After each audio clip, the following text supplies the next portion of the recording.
अतिथी जे थेट पश्चिम महाराष्ट्रातून इथं आलेले आहेत असे श्री इंद्रजीतजी देशमुख व्यासपीठावर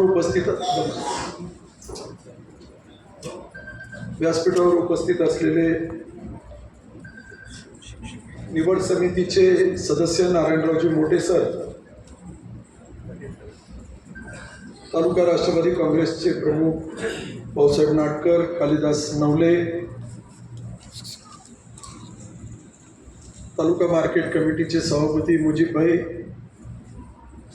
व्यासपीठावर उपस्थित असणारे सर्व सन्माननीय अतिथीगण, गेवराईत आणि गेवराईच्या कानाकोपऱ्यातून इथं आलेले सर्व शिक्षक आणि शिक्षणप्रेमी युवक बंधू आणि पत्रकार मित्रांनो, मी प्रथमतः इंद्रजीतजी देशमुख यांचं बीड जिल्ह्यातल्या गेवराई तालुक्यामध्ये अगदी विनम्रपणे तुमचं स्वागत करतो. मला वाटतं बीड जिल्ह्यात येण्याचा तसा तुमचा पहिला प्रसंग असावा. तुम्ही एकदा अंबाजोगाईला आले असाल असं वाटतं मला. बीडला बरं, म्हणजे बीड जिल्ह्याच्या मातीशी तसं तुमचं संबंध आणि संपर्क आलेला आहे. आज आपण गेवराईला शारदाच्या या व्यासपीठावर, प्रतिष्ठानच्या व्यासपीठावर पहिल्यांदा येत आहे.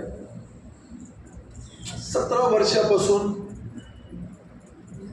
तालुक्यातली जी काही शैक्षणिक क्षेत्रातली गुणवत्ता, त्याचा सन्मान करण्याची संधी शारदा प्रतिष्ठानच्या वतीनं या व्यासपीठावर तालुक्यातली जी काही गुणवत्ता आहे, किंबहुना या शैक्षणिक क्षेत्रात अतिशय उत्तमपणे काम करणारे हे जे काही शिक्षक वृंद आहे, त्यांचा सन्मान आज होत असताना अतिशय आनंद होतो. आणि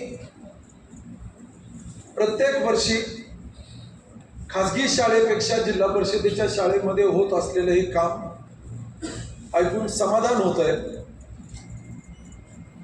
काल कुठंतरी असंच होतो, दौऱ्याला असताना मला सांगण्यात आलं की जिल्हा परिषदेच्या शाळेमध्ये असताना, नाही आज सकाळची गोष्ट आहे, बैराम खरोडेंच्या दुकानात चहाला होतो आणि त्यांनी सांगितलं की माझा मुलगा जिल्हा परिषदेच्या शाळेत होता, अभिमानानं सांगत होता. आणि तो आता MBBS होऊन PG ला लागलेला आहे, MD ला लागलेला आहे. आणि अशा अनेक ठिकाणी चांगल्या चर्चा हे ऐकायला मिळू लागलेल्या आहेत. मी परवा दिवशी काही जिल्हा परिषदेच्या शिक्षकांबरोबर बसलो होतो. मी त्यांना सहज विचारत होतो की हे चांगली गोष्ट आहे, डॉक्टर होत आहेत, इंजिनियर होत आहेत, परंतु असं काही उदाहरण आपल्याला सांगता येईल का की स्पर्धात्मक परीक्षेमध्ये आपला मुलगा इथलचा IIT ला गेलेला आहे, MPSC ला आहे, UPSC अटेम्प्ट पहिला, दुसरा, तिसरा प्रयत्न करतोय, असे काही उदाहरणं आपल्याला सांगता येतील का? किमान विचार करायला काही हरकत नाही.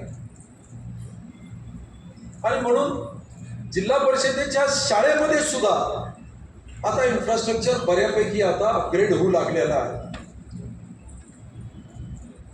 काही ठिकाणी शासनाची मदत आहे, पण काही ठिकाणी एक अतिशय उल्लेखनीय बाब आहे की त्या भागातले 2-3 शिक्षक स्वतः मिळून आपलं योगदान आर्थिकदृष्ट्या हे उभा करून काही गावातल्या लोकांकडनं मदत घेऊन ते इन्फ्रास्ट्रक्चर उभा करण्याचं काम आणि प्रयत्न ही काही जिल्हा परिषदेच्या शाळेमध्ये सुद्धा आपल्याला अतिशय उत्तम उदाहरणं पाहायला मिळायला लागलेले आहेत. ही एक अतिशय चांगली गोष्ट आहे, हे सूचक आहे, ते अतिशय चांगलं काम आपल्याकडं हे चालू आहे, याचाही इथं उल्लेख आपण केला पाहिजे. जिल्हा परिषदची माध्यमिक शाळा आहे, प्राथमिक शाळा आहे. या प्राथमिक माध्यमिक शाळेमध्ये हे अतिशय उत्तमपणे हे काम चालू आहे, हे अतिशय अभिमानानं आज इथं सांगायला हरकत नाही.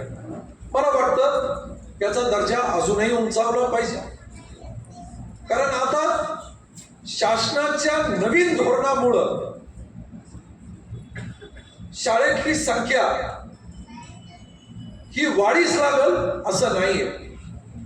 त्याला अनेक कारण आहेत. कॉलेजमध्ये तर आता इतकी स्पर्धा आलेली आहे की आता विद्यार्थ्याला चॉईस मिळायला लागलेला. आणि कालच्या या नवीन वर्षामध्ये ऑनलाईन ऍडमिशन झालेले. या ऑनलाईन ऍडमिशन मुळे स्पर्धा अधिक वाढत चाललेली आहे. परंतु ही स्पर्धा त्या निकोप वातावरणात व्हावी ही आमची एक प्रामाणिक अपेक्षा आहे. आपला एखाद्या वाडी वस्ती तांड्यावरचा विद्यार्थी याचं ऍडमिशन IIT ला होत आहे. वाडी वस्ती तांड्यावरचा विद्यार्थी मुंबईला ऍडमिशन होत आहे, BJ ला होत आहे.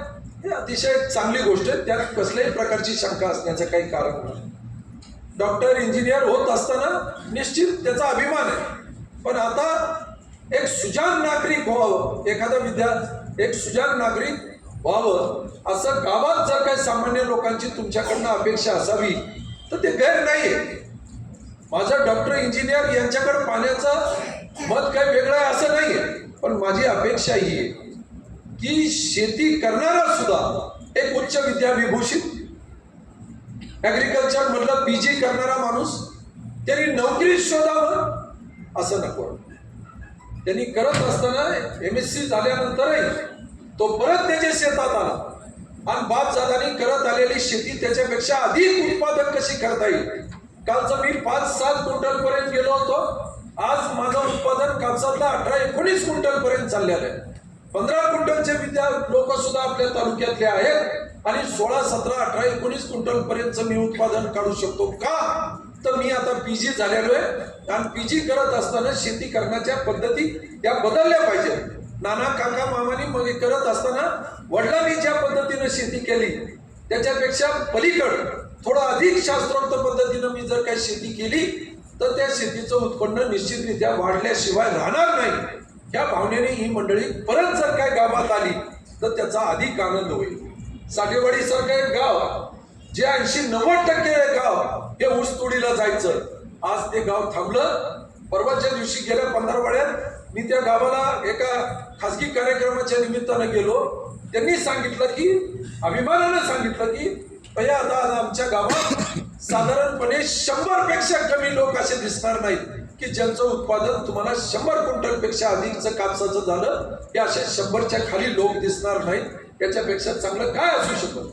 का तर त्या भागातला एक सुशिक्षित पोरगा तो आता गावाला दिशा देण्याचा प्रयत्न करतोय. 2-3 झाले ऍग्रिकल्चर मध्ये ग्रॅज्युएशन केलं, PG केलं आणि ते आता गावात सांगू लागलेले की शेती करण्याच्या पद्धती आपण ह्या बदलल्या पाहिजे.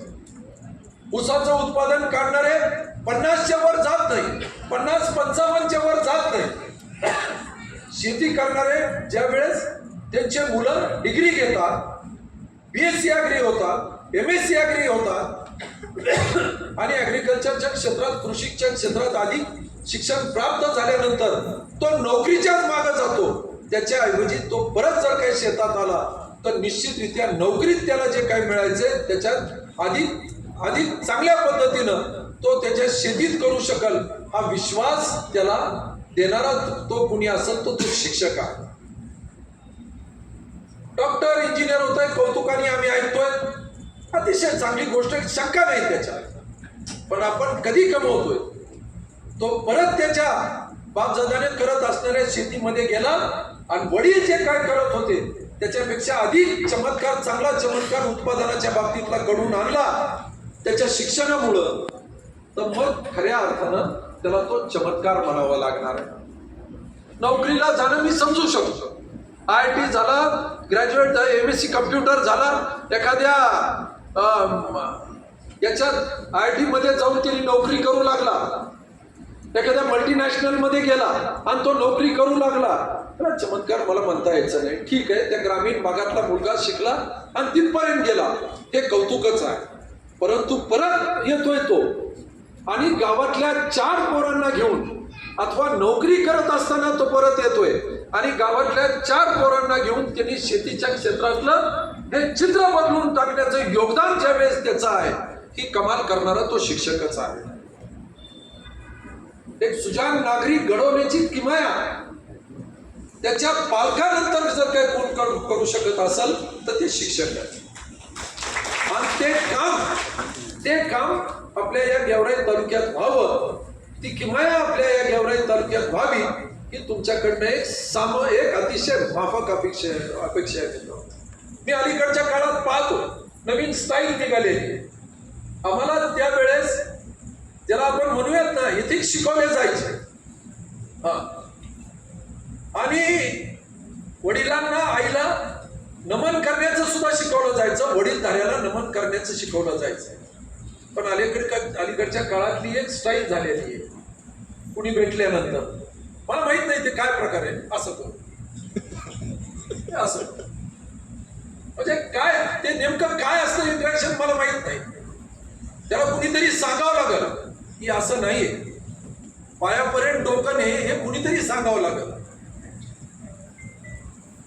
आणि ते कृपया करून आपण एकदाच सांगावं असं माझं मत आहे. आई वडिलांचा आदर करणं कायदा निघतोय हे याच्यापेक्षा दुर्दैव काहीच असू शकत नाही. कायदा काय सांगतो आता, सुप्रीम कोर्टात स्ट्रिक्चर्स काय पास केले गेलेले, आई वडिलांना जर काही सांभाळलं नाही तर त्या कर्मचाऱ्याच्या, त्या काम करणाऱ्या, त्या कोण उच्च विद्या विभूषितानं जिथं कुठं काम करतोय त्याच्या पगारातनं 10% रक्कम कपात करून आई वडिलांच्या हाती द्यावी हे सुप्रीम कोर्टानं आता कायदा केला. तर यासारखं दुर्दैव आपलं काही असू शकत नाही. सर्वोच्च न्यायालयात सांगायची वेळ आली की बाबांनो तुम्ही तुमचे आई वडील सांभाळा. हे दुर्दैव आहे आजचे आणि हे गुणात्मक होऊ शकणार नाही. आणि म्हणून करत असताना हे आपण निश्चितरित्या हे शिकवणं गरजेचं आहे. नव्यानं परत देशाच्या पंतप्रधानांनी स्वच्छतेच्या संदर्भातलं महत्व तुम्हाला सांगावं आणि स्वच्छ भारत अभियान म्हणून एक अभियान सुरू करावं. स्वातंत्र्याच्या नंतर 70-75 वर्ष होत आली आणि आपण आपलं घर स्वच्छ करून ठेवावं, आपण आपलं गाव स्वच्छ करून ठेवावं, या संदर्भातल्या स्पर्धा, बक्षिसं वगैरे सन्मान पुरस्कार केला जावा. हे आपल्याला आपलं घर स्वच्छ करण्याच्या संदर्भातलं देशाच्या पंतप्रधानांना लाल किल्ल्यावरनं सांगावं. दुर्दैव आपलंच म्हणावं. हे सगळं काही तुमच्याकडनं अपेक्षा आहे. पालकाच्या नंतर जर काय कुणी सांगणार असेल तर ते तुम्ही सांगणार आहे. आणि मग तो परत एकदा तो विषय जो काय येतो गुणात्मक जे काय आहे, दर्जा उंचावणारं जे काय हे आज तुमच्याकडनं ही अपेक्षा केली तर नवल वाटू नये. मग कधी कधी वर्तमानपत्रातल्या बातम्या येतात, आमचा अमुक हे मंजूर करा, आमचा अमुक ते मंजूर करा. या क्षेत्रात काम करणाऱ्या आमच्यासारख्याच्या कपाळावर आटे येते आणि आम्ही विचार करू लागतो की हे कुठं ते कुठं. वेळ प्रसंगी संधी मिळाली तर तेही बोलायला कमी करत नाहीत. आणि म्हणून माझा तर आता बोलायचा अधिकार आहे. मला वारंवार माझं वय सांगावं लागतं. मला कुणीतरी वर्तमानपत्रात अजूनही म्हणू नये म्हणजे झालं की ते असा म्हणणार. मी पण 60चा झालो आता, आलाय मला पण हात वर करायचा अधिकार आलेला आहे. आणि या शैक्षणिक क्षेत्रात ही क्रांती यदा कदाचित जर काही घडली नाही तर याला आता क्रांतीच म्हणावं लागल. ही क्रांती यदा कदाचित जर काही घडणार नसेल आज नाही तर ती कधी. या शिक्षक दिनाच्या निमित्तानं आपला अधिकचा वेळ घेणार नाही. मला ऐकायचंय, तुम्हाला आम्हाला ऐकायचंय, आपल्याला पाहुण्यांना ऐकायचंय. परत एकदा आज ज्या सर्व शिक्षकांना ज्यांना सन्मानित केलं जाणार आहे त्यांना, त्यांच्याबरोबर आलेल्या त्यांच्या सगळ्या सहकाऱ्यांचं अगदी मनापासून प्रतिष्ठानचा कार्यभाग या नात्यानं मनापासून त्यांचं अभिनंदन करतो. माननीय इंद्रजीतजी देशमुख इथं आलेले त्यांचेही आभार मानतो. ते सांगलीतनं इथं येण्याचं, ते इथं आलेले इथं थांबतो. जय हिंद, जय महाराष्ट्र. जिल्हा परिषद माध्यमिक शाळा मारफळा तांडा यांचं या ठिकाणी स्वागत करायचं आहे.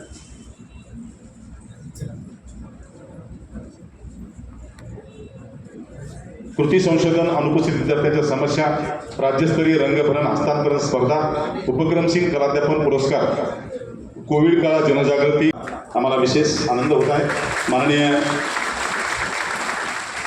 विश्वभूषण अभिमन्यू सर सोनवणे यांच्यानंतर मी उपक्रम त्याच्यामध्ये समर्पित राहून केवळ विद्यापीठ ज्ञानार्जनाचा त्याला लाभ मिळावा या उद्देशानं श्री नांदे सर सातत्यानं समर्पित आहे शिक्षण व्यवस्थेची आणि शैक्षणिक सेवेची. त्यांच्या समर्पित सेवादानाचं कौतुक म्हणून शारदा प्रतिष्ठानच्या वतीने त्यांचा गौरव करताना आम्हाला विशेष आनंद होत आहे. मी आपल्या सर्वांचं त्यांना दरवाजा नसताना संगणक, टी व्ही, माईक सिस्टीम सर्व काही उपलब्ध करून बिना कुलपाची शाळा चालवण्याचं कसं त्यांनी चालवलं आहे. त्यांच्या स्वभावाच्या भावबळावर असेल, त्यांच्या शिक्षणाप्रतीच्या सत्राबळावर असेल, लोकांनी त्यांच्यावर विश्वास ठेवला. शाळेसाठी वर्गणी करून 4 गुंठे जागा ग्रामस्थांनी करून दान केली आणि आज स्वतःच्या इमारतीमध्ये ती शाळा डौलाने ज्ञानार्जनाचं काम करते आहे. शिक्षक संघटनेचे तालुकाध्यक्ष असूनही खरं तर अलीकडच्या काळात भटनागर डिजिटल क्लासरूम आणि व्ही स्कूल ॲप इत्यादी उपक्रमासह मराठी, गणित, इंग्रजी संबोधन तज्ज्ञ मार्गदर्शक तालुका स्तरावर म्हणून त्यांनी काम केलेलं आहे. विद्यार्थ्यांसाठी वाचन कार्ड, फ्लॅश कार्ड, ज्ञानरचनावाद, आदर्श साहित्याची निर्मिती, तंबाखू मुक्त शाळा आणि सेल्फी विथ सक्सेस म्हणजे मोबाईलचा कमी प्रमाणात वापर, वृक्षारोपण, शहापूर्व तयारी काळ, ॲडमिशन, डिजिटल लर्निंग शाळा, वेगवेगळ्या स्पर्धेमधून त्यांचा सन्मान करताना आज आम्हाला विशेष आनंद होत आहे. आदरणीय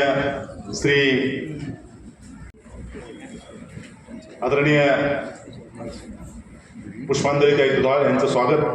नवोदयास पात्र विद्यार्थी तयार करणं, ऊसतोड कामगाराच्या मुलांना ज्ञानरचनावादाच्या आदर्श साहित्याची निर्मिती करून त्यांना शिक्षणाची जोडणं, 83 उंचावता नभजराशी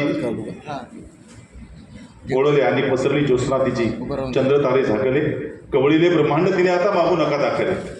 ब्रह्मांडाला कळण्याची क्षमता खरं तरी विद्यार्थिनीमध्ये आहे, शिक्षिकेमध्ये आहे.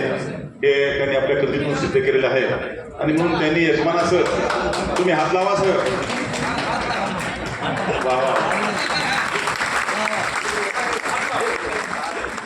तुझ्या गळा माझ्या गळा गुंफू मोतियांच्या माळा. खरं तर शारदा प्रतिष्ठानचा स्वागत सोहळा आणि ग्रामीण भागातले विद्यार्थी आहेत आणि ग्रामीण भागातले जे मागासलेपणा विद्यार्थ्याच्या शिक्षणामध्ये याला अडचण निर्माण ठरू नये या उद्देशानं सातत्यानं प्रेरणा देण्याचं काम शिक्षक एक पालक म्हणून करत असतात आणि तो भाग मोरे सरांनी त्या ठिकाणी आपल्या कृतीतून दाखवून दिलेला आहे. या दृष्टिकोनातून त्यांचा सत्कार करताना आम्हाला विशेष आनंद होत आहे. सपत्नीक त्यांचं स्वागत आदरणीय मोठे सर, आदरणीय भैयासाहेब, आदरणीय इंद्रजित काका सर्वांच्या वतीने या ठिकाणी होत असताना आम्हाला विशेष म्हणजे टाळ्यांच्या गजरामध्ये आपण त्यांचं स्वागत करूया. यानंतरचे पुरस्काराचे प्राप्त शिक्षक आहेत जिल्हा परिषद प्राशाळा धुमेगावचे सहशिक्षक माननीय देशमुख विठ्ठल शिवाजीराव. त्यांना मी या ठिकाणी विनंती करतो त्यांनी स्वागत स्वीकारण्यासाठी मुख्य मंचावर यायचं आहे. सपत्नीक आणि त्यांच्या आईला त्यांनी घेऊन आलेले आहे. माननीय अमरशेखजी पंडित साहेब शारदा प्रतिष्ठानचे विश्वस्त म्हणून त्यांचा सन्मान करताना आपण सर्व टाळ्यांच्या गजरामध्ये त्यांचं स्वागत करायचं आहे. माननीय भैयासाहेब देशमुख सरांचं स्वागत करतो. लोकसहभागातून ई लर्निंगसाठी 1 लाख रुपये समाजाचा सहभाग आणि शैक्षणिक वर्ष 2025 मध्ये मुख्यमंत्री माझी शाळा सुंदर शाळा या उपक्रमात तालुक्यातला पहिला प्रेसच्या वतीने आदर्श शिक्षक पुरस्कार त्यांना प्राप्त करण्यात आलेला आहे. अलादीन अल हिलाल दैनिकच्या वतीने आदर्श शिक्षक पुरस्कार प्राप्त आणि नगर परिषद गेवराईतर्फे त्यांना पुरस्कारानं त्यांना सन्मानित करण्यात आलेला आहे. विद्यार्थी का शिकत नाहीत, आदर्श शिक्षक कसा असावा आणि विद्यार्थ्याच्या शिक्षणात अडथळा यावर त्यांचे शोध निबंध प्रसारित आहेत.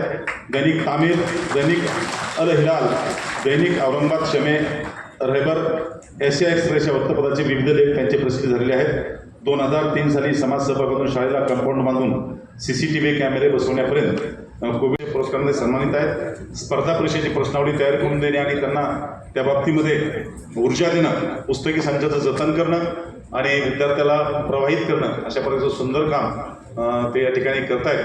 आपली पत्नी आणि मुलगीच्या समवेश आज ते सत्कार स्वीकारत आहेत. माननीय आमदार विजयसिंहजी पंडित त्यांचे या ठिकाणी यथोचित स्वागत करताना आम्हाला मनापासूनचा आनंद आहे. जोरदार टाळीने आपण त्यांचं स्वागत करून यानंतर ज्यांच्या पुरस्कारासाठी आम्ही ज्यांना आमंत्रित करत आहोत, शिवाजीराव पंडित यांनी उभा केलेल्या संस्थेमधून आज लक्षावधी विद्यार्थी अध्यापनाचं म्हणजे ज्ञानदानाचं पुण्य त्यांना मिळत आहे आणि केवळ एक शाळा असलेला गेवराई तालुका आज तालुक्यातील प्रत्येक क्षेत्रामध्ये 5 किलोमीटरवर आदरणीय शिवाजीराव दादा पंडित यांनी उभा केलेलं एक शैक्षणिक संकुल आहे आणि त्यानिमित्तानं त्या संकुलामध्ये कार्यरत असणारे आमचे उपक्रमशील शिक्षक वैखरी त्यांची मजबूत आहे. वेगवेगळ्या क्षेत्रामध्ये चांगले निवेदक आहेत. आदरणीय स्काउट गाईडच्या माध्यमातून अनेक विद्यार्थ्यांना त्यांनी राष्ट्रपती स्काउट पुरस्कार प्राप्त केलेला आहे आणि 100 मुलामुलींना राज्य पुरस्कार आणि 21ला राष्ट्रपती पुरस्कार म्हणून सन्मानित कर्मवीर सार्वजनिक वाचनालय स्वतःच्या गावात उभारणी, शाळेच्या माजी विद्यार्थ्यांना एकत्र करून गावात आपल्या आई धोंडराई ग्रुपच्या माध्यमातून सेवाभावी कार्य, कोरोना काळात कोविड सेंटरच्या उभारणीपर्यंत पुरस्कार प्राप्त शिक्षकांचा प्रतिनिधी आणि या निवड समितीचा एक सदस्य म्हणून देखील व्यक्त होतोय. सर्वप्रथम ज्या आईच्या कुशीतून अगदी शिक्षक बनून मातृत्वाचा गौरव, त्याचबरोबर संस्कार आणि सदाचाराची शिकवण देणाऱ्या राजमाता राष्ट्रमाता जिजाऊ, ज्यांचं नातं शिक्षक कुळाशी मी जोडतोय, ज्यांनी प्रथम हाती खडू घेऊन शिक्षणाची गंगा तुम्हा आम्हा सर्वांपर्यंत, अशिक्षित लोकांपर्यंत, बहुजनापर्यंत वाहू दिली त्या क्रांतिज्योती सावित्रीबाई फुले सर्वांसाठी शिक्षणाची दारं उघडी करून सर्वांना शिक्षणाच्या प्रवाहात येण्याची संधी ज्यांनी उपलब्ध करून दिली ते क्रांतीसूर्य महामानव महात्मा ज्योतिबा फुले. राजमाता लोकमाता अहिल्याबाई होळकर, प्रज्ञासूर्य बोधिसत्व महामानव डॉक्टर बाबासाहेब आंबेडकर, ज्यांनी या देशात जन्मलेल्या प्रत्येक मुलाचा शिक्षण हा अधिकार आहे हे नमूद केलं आणि प्रत्येक मूल शिक्षणाच्या प्रवाहात आणलं.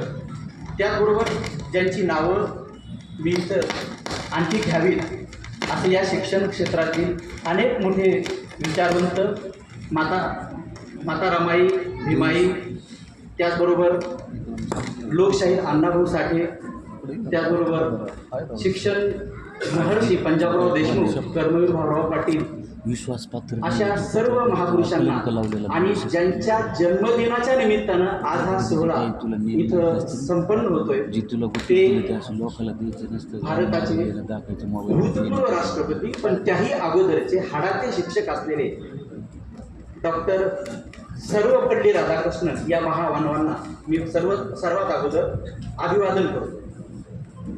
या विचारपीठावर ज्यांची आज उपस्थिती आहे ते या शारदा प्रतिष्ठानचे कार्यवाह, गुणग्राहक आणि प्रेरणादायी व्यक्तिमत्व, ज्यांचा स्पर्श या तालुक्यातल्या विविध लोकांना म्हणजे विविध क्षेत्रातल्या लोकांना नेहमीच प्रेरणा म्हणून होतो ते आदरणीय आमदार, माजी आमदार अमरसिंहजी पंडित साहेब, लोकप्रिय आमदार आदरणीय विजयराजे पंडित साहेब, जे तुमच्या आणि माझ्यासाठी अतिशय खास मेजवानी आपल्या वाणीतून, विचारातून आपल्याला देणार आहेत आणि नव्यानं शिक्षणाची शिदोरी वाटण्यासाठी आपल्याला सुसज्ज बनवणार आहेत असे अतिशय प्रेरक वक्ते आदरणीय इंद्रजित काका देशमुख, त्याचबरोबर आमचे गुरुवर्य आदरणीय मोठे सर, नाटकर साहेब, कालिदासजी नवले साहेब, पठाण साहेब, सर्व निवड समितीचे सर्व सन्माननीय सदस्य, त्याचबरोबर माझ्या समोर बसलेले सर्व पत्रकार बंधू, माझे सर्व शिक्षक बंधू भगिनी, शिक्षक बांधवांचे आलेले सर्व नातेवाईक आणि या तालुक्यातील शिक्षणावर प्रेम करणारे तमाम शिक्षणप्रेमी नागरिक. एका गोष्टीवर मी आणखी बोललं पाहिजे की आंतरराष्ट्रीय ख्यातीचे शिक्षण क्षेत्रात सोबतच वैज्ञानिक क्षेत्रात अतिशय क्रांतिकारी विचार देणारे डॉक्टर रघुनाथ माशेलकर यांचे एक वक्तव्य आहे. ते वक्तव्य मी इथं मुद्दाम उद्धृत करतो.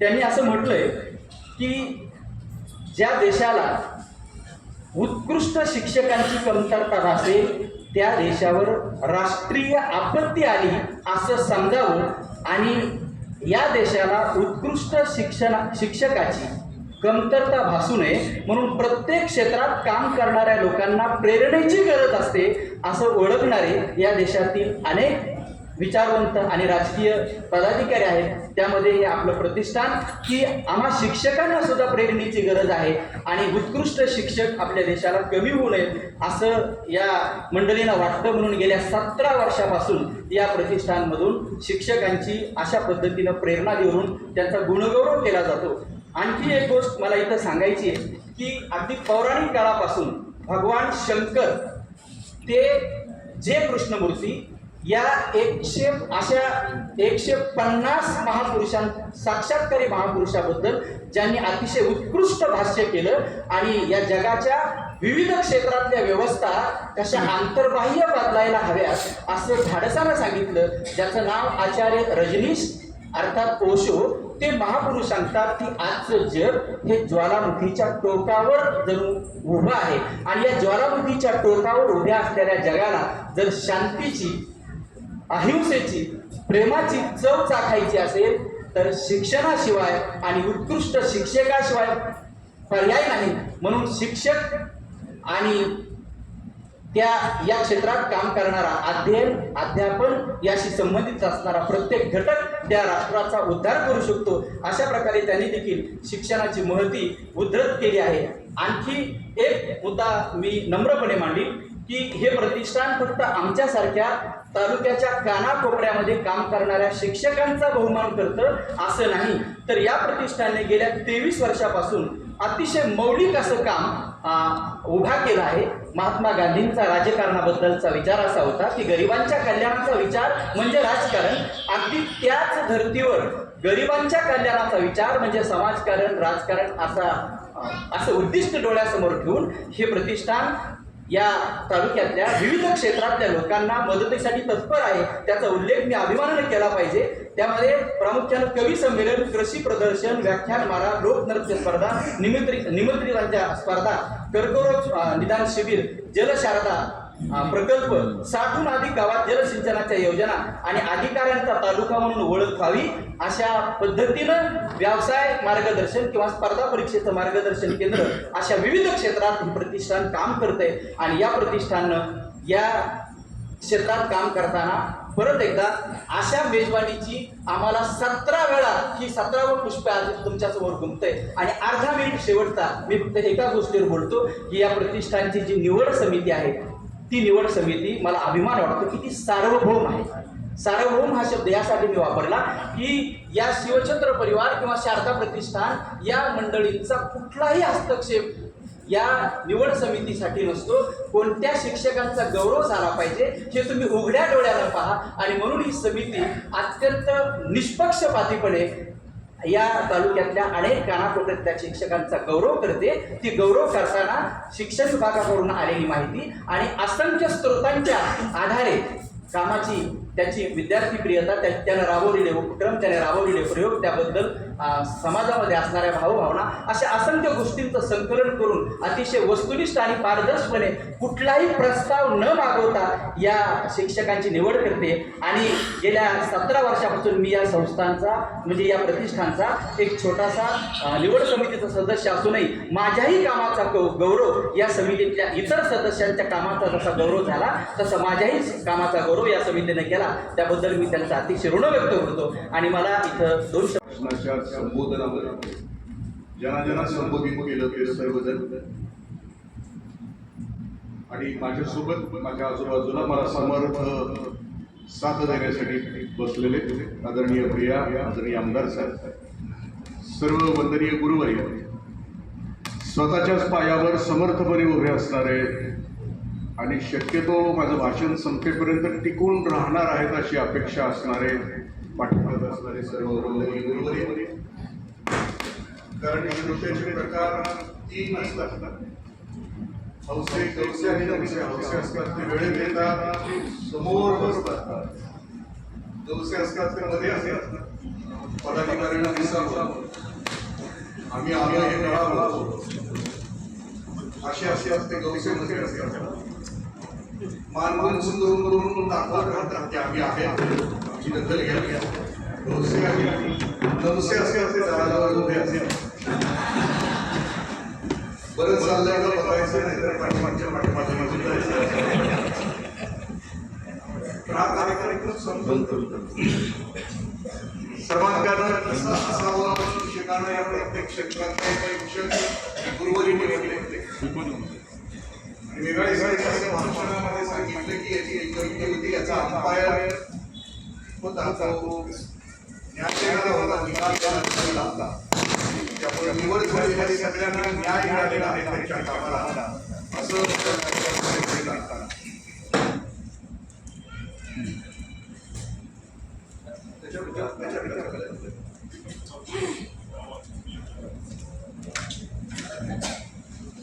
श्रोत्यांचे तोपर्यंत माहिती श्रोत्यांचे चार प्रकार आहेत. कनिष्ठ श्रोता ते आलेला असतात, बसलेला असतात, त्याचं लक्ष नसते, फक्त ते ऐकण्याचा बहाणा करत असतात, कान उघडे असतात, आत वेगळे चालू असतात. त्याच्यापेक्षा वरचा श्रोत असतो दिवाळी किंवा लाईटिंग सारखा असतात.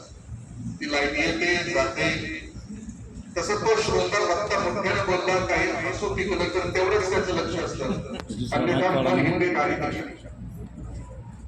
त्याच्यापेक्षा वरचा श्रोता असतो तो ऐकतो, असा ऐकतो की जणू त्या वक्त्याचं भक्तच आहे, मान सुद्धा हलवा, प्रचंड एकाग्रतेने तो ऐकतो. पण बाहेर गेल्यानंतर जर त्याला विचारलं कसं होतं भाषण, ते म्हणते लय भारी झालं. काय सांगितलं एकही मुद्दा सांगता येत नाही, कारण ते तसं असतं. इंग्लंडमध्ये लंडनच्या एका चर्चमध्ये विवेकानंदांचं भाषण होतं आणि भाषण ते एका त्यागावर आवाज अजून फुटतोय. युद्ध आहे, पॅटर्न रणगाडे पाकिस्तानकडे असताना सुद्धा मी जिंकलो याला कारण की तंत्रज्ञान विकसित करता येतं, पण ते जर चालवता आलं नाही तर ते पराभव निश्चित असतो. ते करणार आपण त्याच्याविषयी आता बोलणार आहोत की तंत्रज्ञान कुठपर्यंत गेल्याने शिक्षकांची भूमिका कशी बदल केलेली आहे. मगाचा मुद्दा निसटून जाईल म्हणून वक्ता विवेकानंदांचं भाषण होतं, भाषण त्यागावर होतं. स्वामीजींचं भाषण व्यक्तिमत्व तो आरा इतका प्रचंड होता आणि भाषणाची तीव्रता इतकी प्रचंड होती की सभागृहातल्या एखाद्या श्रोत्याला मान जरी कापून मागितली असती तरी दिली असती. भाषण संपलं, सगळे श्रोते निघून गेले, स्वामीजी सगळ्यात शेवटी सभागृहाच्या बाहेर पडले आणि त्यांना त्यावेळी तिथं असं दिसलं की श्रोत्यांची भांडणं सुरू आहेत आपल्याच झिजलेल्या चप्पलसाठी. आज भाषण त्यागावर ऐकलेलं होतं आणि बाहेर गेल्यानंतर त्याग असा होता. मगाशी भैयासाहेबांनी असं सांगितलं की नमस्कार कर, म्हणजे नमस्कार कसा करायचा. आम्ही प्रवचनाला गेलो की नमस्कार करतात साधक लोक, पायावर डोकं ठेवून त्याचा अर्थ काय असतो की जे तासभर जे काही तू सांगितलं असशील ते तुझ्या पायावर ठेवून आम्ही निघालो. जे काय तुला जगायचं असेल ते तुझं तुझ्या जगण्याशी आमचा काहीही संबंध नाही, हे अशी नम्रतानं सांग. कारण कबीर असं म्हणतात की जिंदा है वही झुकते है और मुर्दे आखडते. असं जिवंत असतात तीच विनम्र असतात माणसं, उगाच मुर्दे असतात.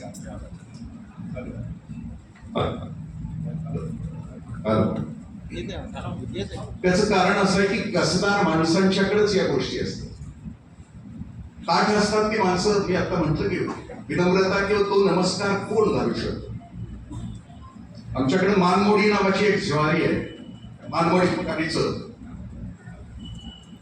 मानमोडी येते आवाज येते एक शब्द राहतोय नाही थोडा आवाज किती वेळा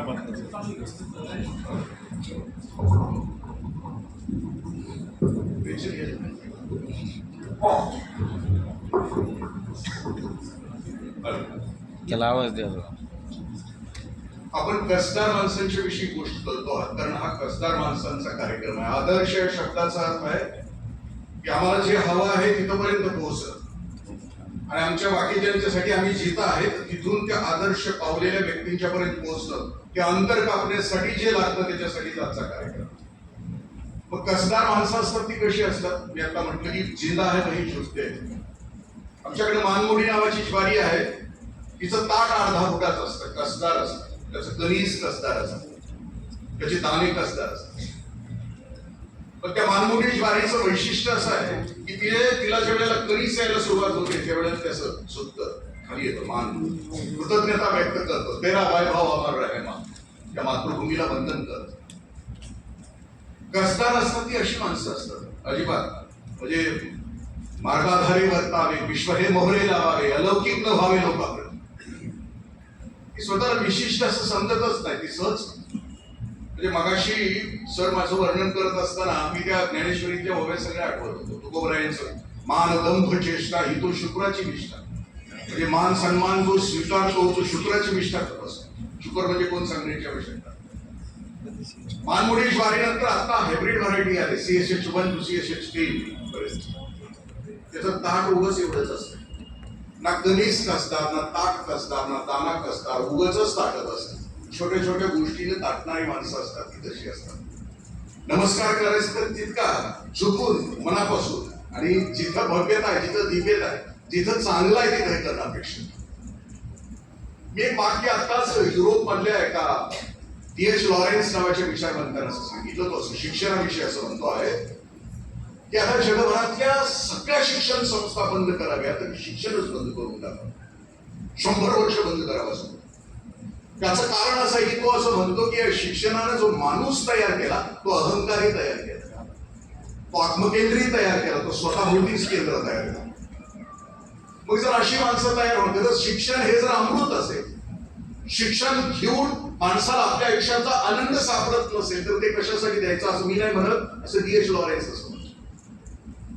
मग ज्या शिक्षण पद्धतीकडे आम्ही येतो आहोत, येणार आहोत किंवा आलो, या भारतामध्ये जी शिक्षण पद्धती हजारो वर्षापासून काळाची गरज आणि तत्कालीन समाजाची व्यवस्था म्हणून जे शिक्षण आलं ते इथपर्यंत वाहत आलेलं शिक्षण कसं होतं आणि आता नेमकी गरज कोणती शिक्षणाची, शिक्षणाविषयी धडपड केलेल्या माणसांची कशी, आणि शिक्षक कसा असतो.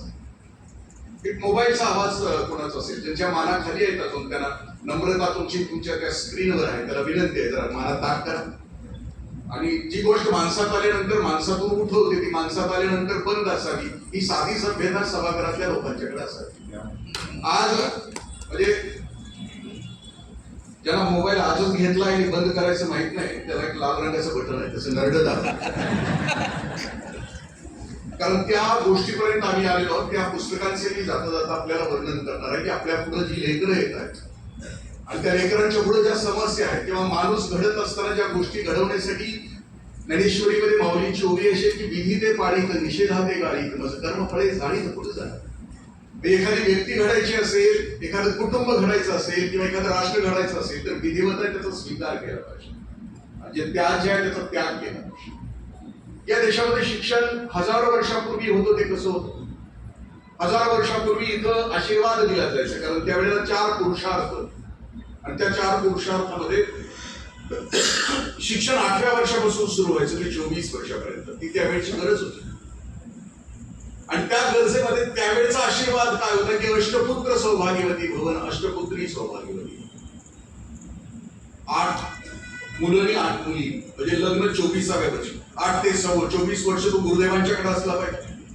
त्या गुरुदेवांच्याकडे तो पहाटेच्या अगोदर ज्ञानयोग शिकला पाहिजे, दिवसभर कर्मयोग शिकला पाहिजे आणि रात्री तो भक्तियोग शिकला पाहिजे. ही 24 वर्षाची त्याची तपश्चर्या पूर्ण झाल्यानंतर तो घरी आला पाहिजे. घरी आल्यानंतर तो 64 कला शिकलेला असल्यामुळं तो स्वतःच्या पायावर स्वतः उभा राहणार, तो चौकोनी चिरा असणार, टाकेल तिथं बसणार असणार. त्या शिक्षण व्यवस्थेतला तो मुलगा ज्या वेळेला 24 वर्षाचा होऊन बाहेर यायचा त्यावेळेला लग्न करण्याच्या लायकीचा तो असायचा, स्वतःच्या पोटाची खळगी भरण्याच्या पात्रतेचा तो असायचा, ते सामर्थ्य त्याच्याकडे असायचं आणि व्यक्तिगत विकासही त्याचा साधलेला असायचा. आणि आशीर्वाद दिला जायचा की ते अष्टपुत्र सोबत. मी शिक्षण व्यवस्थेत किंवा शिक्षणाविषयी विचार वाचत असताना अष्टपुत्रच का, दशपुत्र का नाही, षोडशपुत्र का नाही हा, आणि मग असं लक्षात येतं की अलीकडं मल्टिपल इंटेलिजन्सवर गार्डनर नावाच्या शैक्षणिक विचारवंतानं शोध लावला की माणसाच्या बुद्धीमध्ये 8 प्रकारच्या बुद्धिमत्ता आहेत आणि त्या बुद्धिमत्तेतलं जे बुद्धिमत्ता ज्या लेकराला जे लाभलेलं आहे त्या क्षेत्रामध्ये त्या लेकराचा विकास करणं, म्हणजे त्याला त्याचा आनंद त्याला पाहणं, त्याचं व्यक्तिमत्व त्याला पाहणं, त्याच्या आयुष्याचा आनंद, त्याचं उमलणं आणि त्याचं फुलणं त्या लेकराला त्याची बुद्धिमत्ता शोधून त्या क्षेत्राकडे पाठवणं. शिक्षणाचा संबंध ज्या वेळेला फक्त भाकरीसाठी येतो त्यावेळेला शिक्षण संकुचित होतं, कारण ते तेवढंच देतो.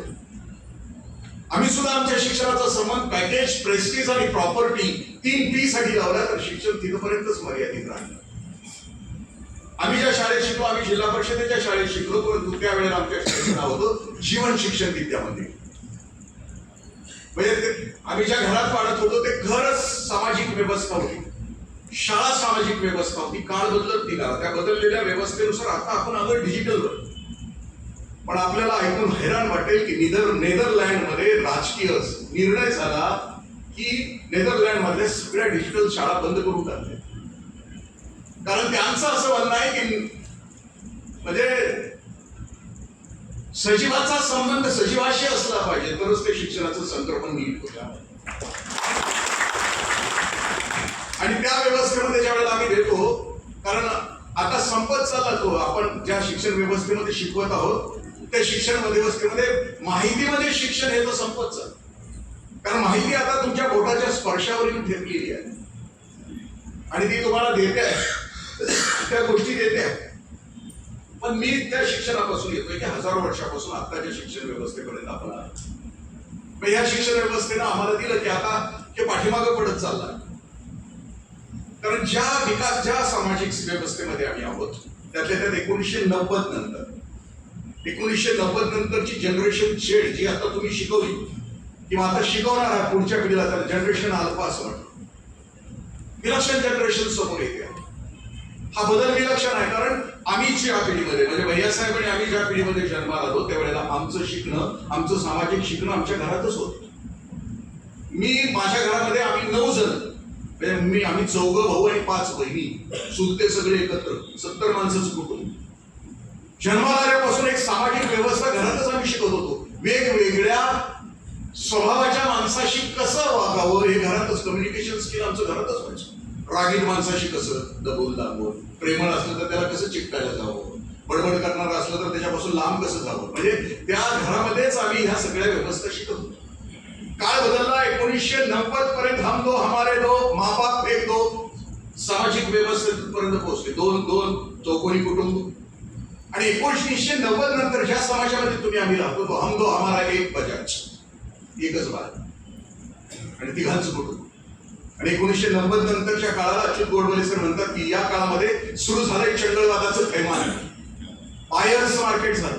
सगळ्यात मोठं मार्केट या जगामध्ये कसलं असेल तर ते कॉस्मेटिक्सचं मार्केट. कसं असावं याच्याविषयी नाहीये मार्केट जगामध्ये, कसं दिसावं याच्यासाठी मार्केट आहे. आणि म्हणून आम्ही तरुण दिसतोय. डांबरीकरण मी करून आलो ना, त्यामुळे मी तरुण दिसतो. कारण कसं दिसावं अशी व्यवस्था. आम्हाला कुणालाही म्हातार पण नको असतं, त्याच्यासाठी ही व्यवस्था. या व्यवस्थेमध्ये फ्युचरॉलॉजिस्ट असं म्हणतात की आपल्या लेकरावर काम करत असताना बदललेल्या व्यवस्थेमध्ये जे बाळ आपल्या घरात जन्माला येत आहे, प्रत्येक पालकाची आता समस्या आहे, शिक्षकांची समस्या की आता ह्या बाळाला घडवायचं तर कशा पद्धतीनं घडवायचं. मी काल एका इंजिनिअरिंग कॉलेजमध्ये व्याख्यानाला गेलो होतो. त्या प्राचार्य म्हणले की कसं शिकवायचं, या पोरांच्या समोर जायचं कसं. त्यांच्यावर अनेक गोष्टीचं अतिक्रमण झालं. मी आता म्हणलं की चंगळवादाचं अतिक्रमण त्यांच्या या व्यवस्थेत. या फ्युचरॉलॉजिस्ट असं म्हणतात की जी आता मी त्या एका फ्युचरॉलॉजिस्टचं नाव आपल्याशी घेतो की अल्विन टाफलर नावाचं, कारण मी इकॉनॉमिस्ट आहे आणि न्यू क्लासिकल इकॉनॉमिस्ट आहे. तर मानवी जीवनाच्या इतिहासामध्ये आजपर्यंत 3 लाटा आल्या असं त्याचं थर्ड वेव्ह नावाचं पुस्तक आहे. माणूस जन्माला आला म्हणजे विज्ञान असं सांगतं की या पृथ्वीचं वय 540,000 कोटी वर्षापूर्वी, त्याच्यावर 340,000 कोटी वर्षापूर्वी पहिला जीव जन्माला, 25 लाख वर्षापूर्वी तुमचा माझा, त्यानंतर अनेक प्राणी जन्माला आले, त्यानंतर तुमचा माझा वडील आणि चुलता हा 25 लाख वर्षापूर्वी तुमच्या वडिलांनी आणि चुलत्याने, आपल्या वडिलांच्या आणि चुलत्याने हात वर उचलले. गोरिला, ओरांगुटान आणि चिंपांझी. कोण आहे आपल्या चेहऱ्यावरून आपल्याला लक्षात येईल आपण कोणाचे वंशज आहोत. त्यानंतर 90,000 वर्षापूर्वी माणसाच्या मेंदूमध्ये प्रचंड क्रांती झाली. त्याच्यामध्ये मेमरी आली, त्याच्यामध्ये इंटेलिजन्स आलं, त्याच्या माहितीचं सिंथेसिस अनालिसिस करण्याची क्षमता त्याच्या मेंदूमध्ये आहे. 10,000 वर्षापूर्वी न्यू क्लासिकल रिव्होल्युशन झालं, शेती करायला सुरुवात केली, माणूस स्थिर झाला, नागरीकरणाला सुरुवात झाली आणि शिक्षणाला सुरुवात झाली, व्यवस्थेला सुरुवात झाली. मग हा असं म्हणतो की पहिला माणसाच्या पहिल्या जातीमध्ये शिक्षण नव्हतं, ती काळोखाची रात्र होती. ती जी वेळ होती ती लाट होती काळोखाची, कारण त्यावेळेला माणूस नावाच्या जातीमध्ये 2च भूका होत्या, एक होती पोटाची भूक आणि एक होती शरीराची भूक. कारण त्यावेळेला घरं नव्हती, तो जगायचा आणि मरायचा काळोख, कारण तो समूहामध्ये राहायचा. दुसरी लाट आली की तो भाषा शिकला, तो लिपी शिकला, त्यानं घर केलं, कुटुंब केलं, त्याची गावं बसवली. दुसरी लाट आली, विज्ञानाचे शोध लावायला सुरुवात केली. 1990 पर्यंत दुसरी लाट आली. 1990 पर्यंतची जी लाट होती त्याच्यामध्ये तुमच्या माझ्यावर समूहाचा परिणाम. आम्ही समूहवादी होतो. म्हणजे घरामध्ये मी स्वतः जरी आमदाराचा मुलगा होतो, देशमुखाच्या घरात जन्माला आलो होतो, तरी माहुलीत मी माझ्या गावात कुठं गेलो आणि मी कोणाशी वाकडं बोललो तर गावातला कुठलाही माणूस माझ्या थोबाडीत पडू शकत होता. आणि माझा वडील त्या माणसाला विचारू शकत नव्हता की माझ्या पोराला का मारलं, कारण ती समाजाची प्रॉपर्टी होती. कारण तो समूहवाद, तो व्यक्तिवाद. पण 1990 नंतर मात्र व्यक्तिवाद सुरू झाला. 1990 पर्यंत विचारवंत असं म्हणतात की माइंड आणि मॅटर, माणसाला मन पण होतं आणि वस्तूवर पण त्याचं प्रेम होतं. पण 1990 नंतर मात्र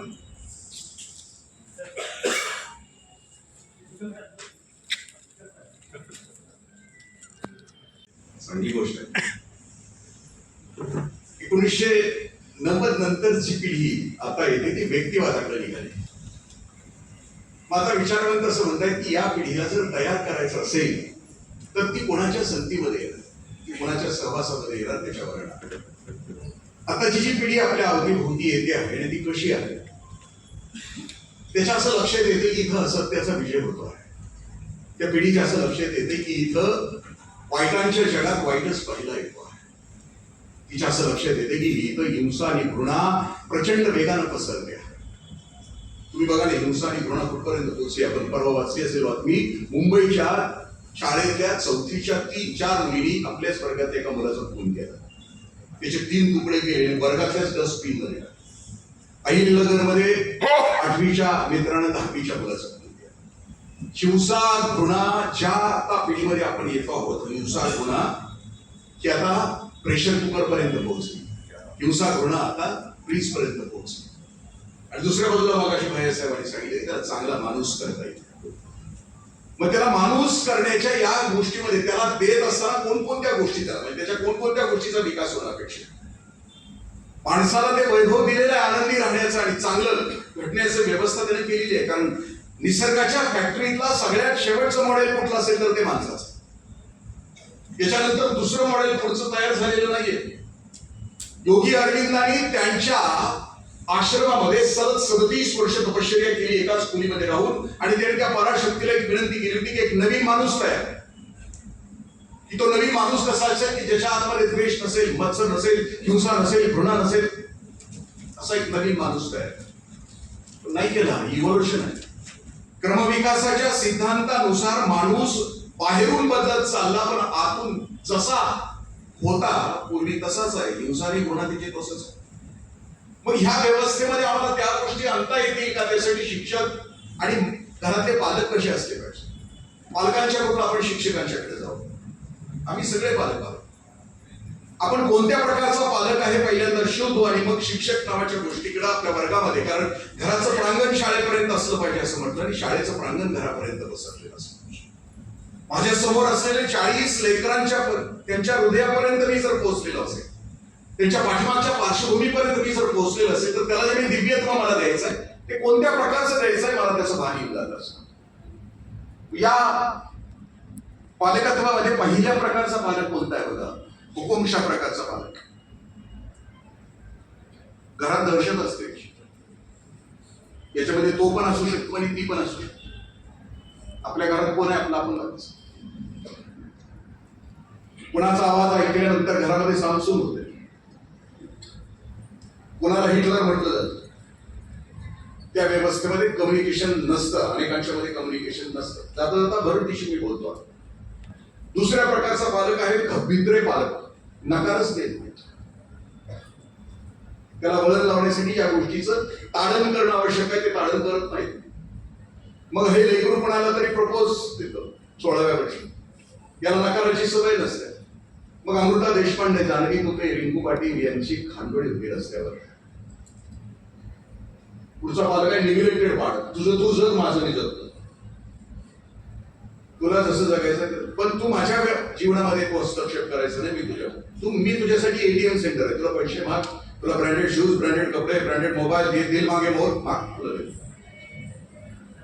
पुढच्या प्रकारचा मला काय रूढीवादी. आमच्या काळात असं होते ना, आमच्या काळात तसं होतं. आम्ही विटी दांडू खेळत होतो, आम्ही काय खेळत होतो, सुरपारंग खेळत होतो. मी बालसंस्कार शिबिर घेतो, त्याच्यामध्ये पोराणामध्येच एक दिवशी बोलवतो आणि पोराणा विचार लिहायला सांगतो की 16 खेळ द्या.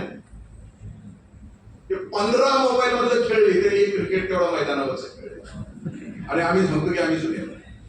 आणि सगळ्यात उत्कृष्ट पालक की ज्याला मॅच्युअर असं म्हटलं जातं, सुजान पालक, कम्युनिकेशन असतं, लोकशाहीचं वातावरण घरामध्ये असतं, एकमेकावर जीवापाड प्रेम करतात, शेअर, केअर आणि लव या 3 गोष्टी त्या घरामध्ये असतात.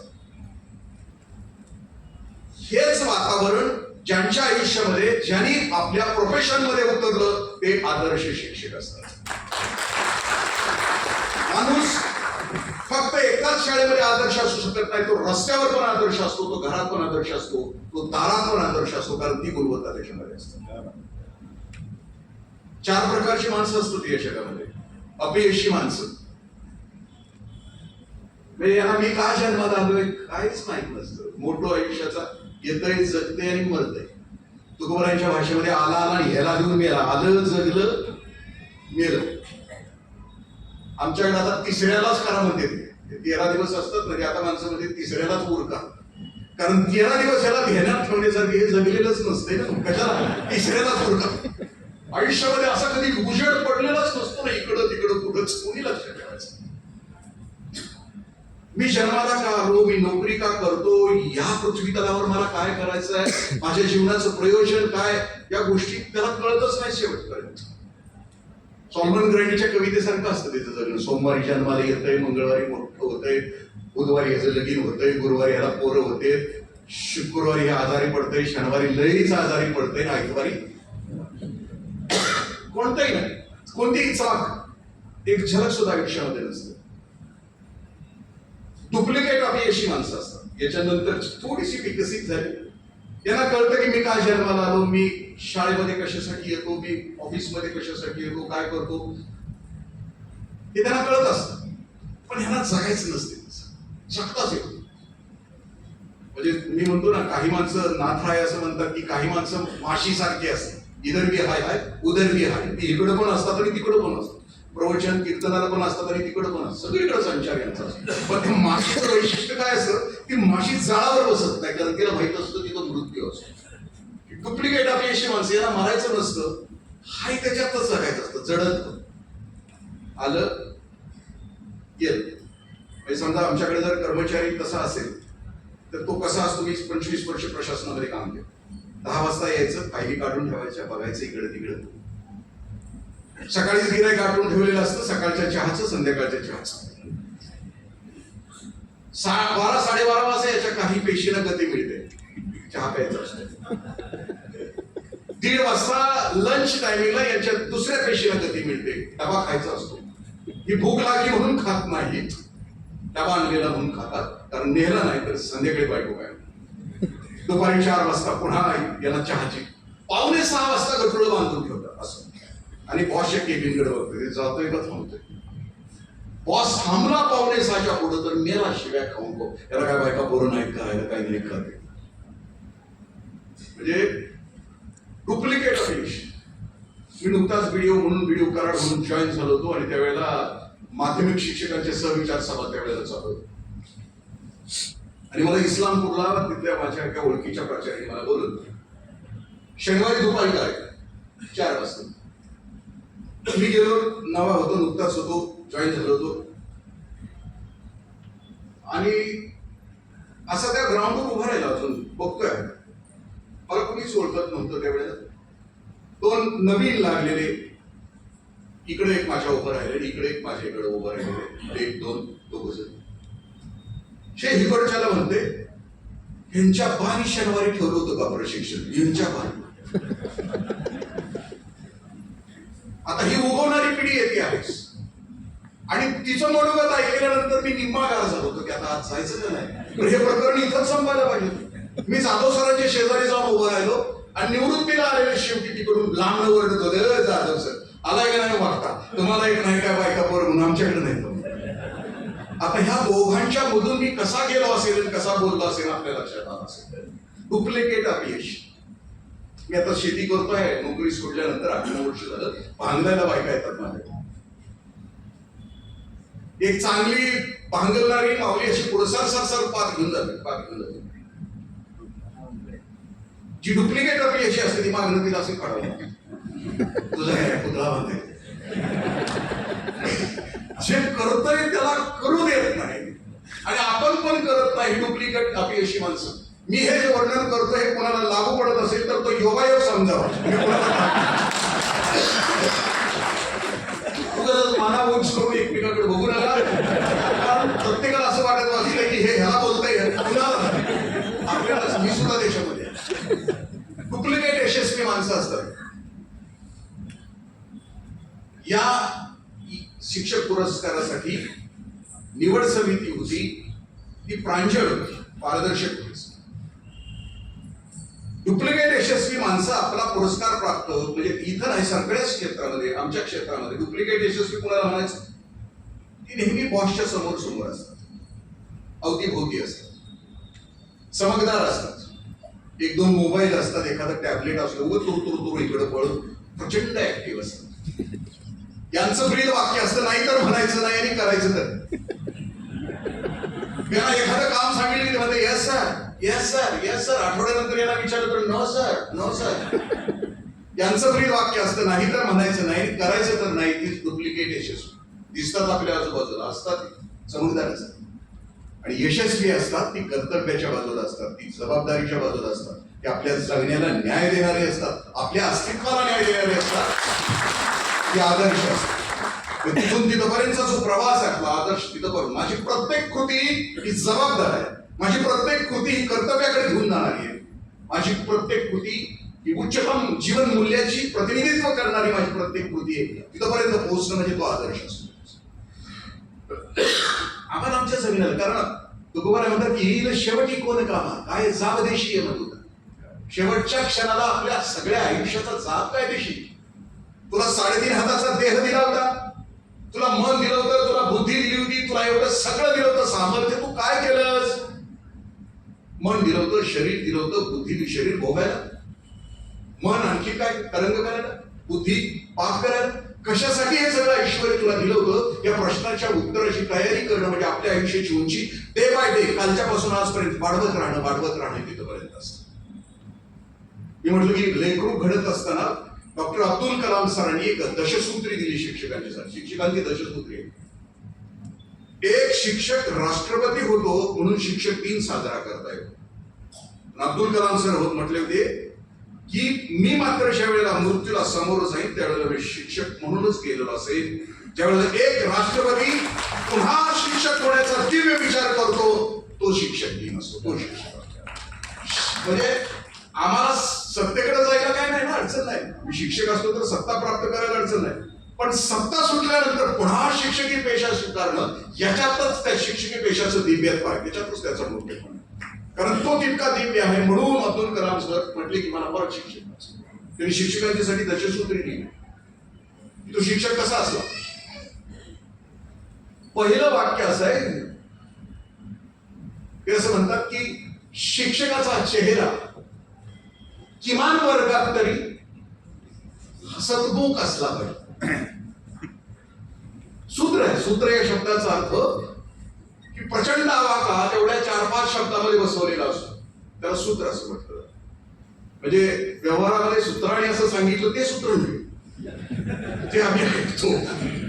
हे सूत्र शेवटपर्यंत कळत नाही की कुठल्या सूत्रावर सांगितलं, पण हे अब्दुल कलाम सरांनी सांगितलेलं सूत्र आहे की त्या सूत्रामध्ये ते असं म्हणतात की शिक्षकाचा चेहरा वर्गामध्ये जात असताना प्रसन्न असला पाहिजे.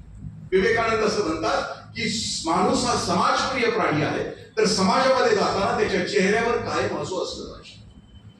कारण सुख हे प्रवाही असतं आणि दुःख भिजवून टाकतं. तुम्ही निराश असताना तुम्हाला समाजात जाण्याचा अधिकार नाही, कारण दुःख हे संसर्गजन्य रोग आहे, निराशा ही संसर्गजन्य रोग आहे. त्यामुळे समाजात जाताना तुम्ही निराशा पसरवण्याचा तुम्हाला अधिकार नाही असतो. जसं अब्दुल कलाम सर असं म्हणतात की जाताना वर्गामध्ये जात असताना हसत जा. दुःख कुणाला नाही आहे जगामध्ये, सगळ्यांना दुःख. दुःख नसलेला प्राणी या जगामध्ये असू शकत. कुणाला शरीराचं दुःख आहे, कुणाला मनाचं दुःख आहे, कुणाला आणखीन कसलं दुःख. ते अध्यात्मामध्ये 3 सांगितलं, अधिदैविक, अधिभौतिक आणि आध्यात्मिक, 3 प्रकारची दुःख.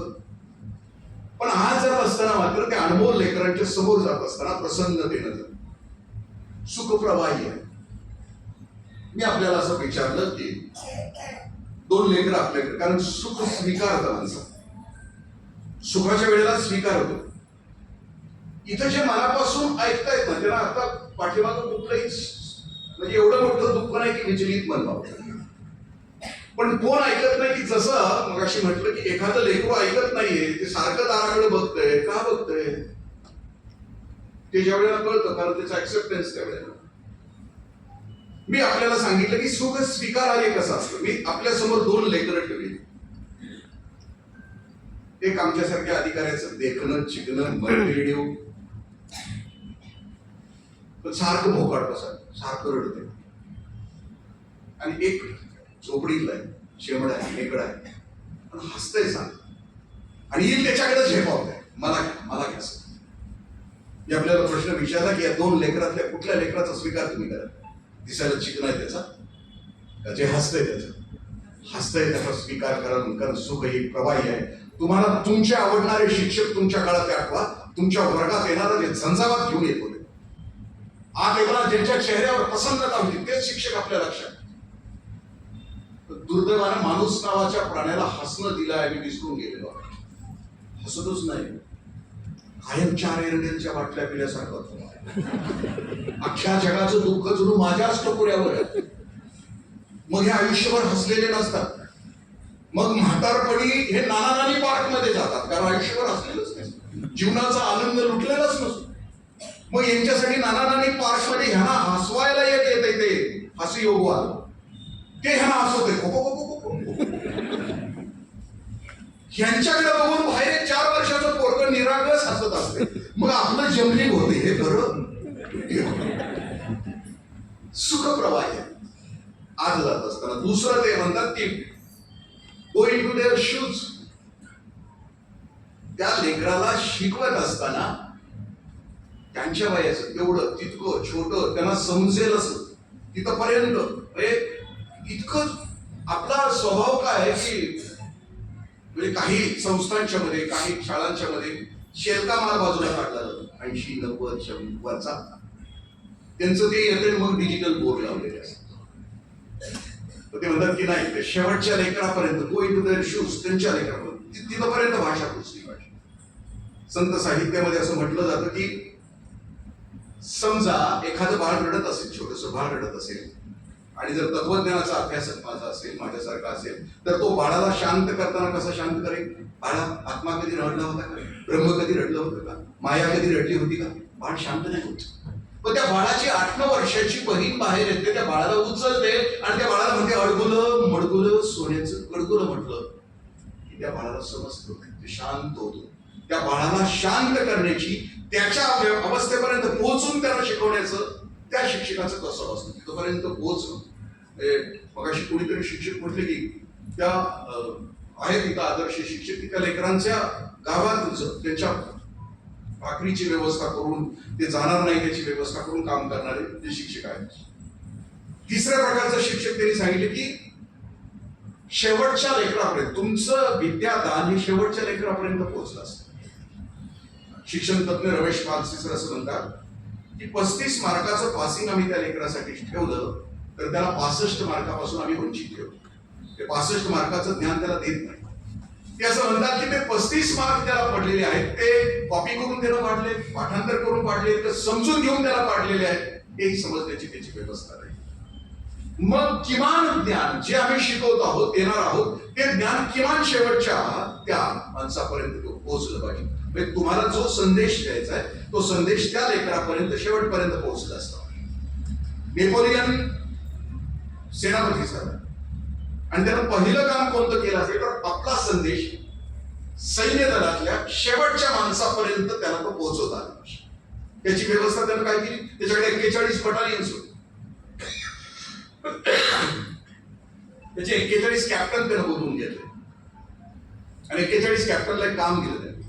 की तुमच्यातला शेवटचा इंद्रजित निवडायचा की ज्याला अजिबातच कळत नाही, एकदम गतिमंद आहे, खूप उशिरा कळतं असा इंद्रजित देशमुख निवडायचा. असे 41 इंद्रजित देशमुख निवडले.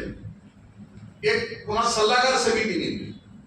सल्लागार समिती म्हणजे सल्ला देऊन गार पाडते, तिला सल्लागार समिती असं म्हणायचं. एक कमिटी नेमली, काम कमी आणि ती ज्यादा म्हणजे कमिटी, आणि तिला सांगितलं की शेवटचा निवडायचा, शेवटचा इंद्रजित देशमुख निवडायचा की ज्याला या 41 मधला शेवटचा.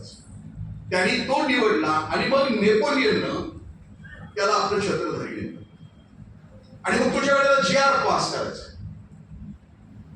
म्हणजे गव्हर्नमेंट रेझोल्युशन ज्या वेळेला पास करायचा.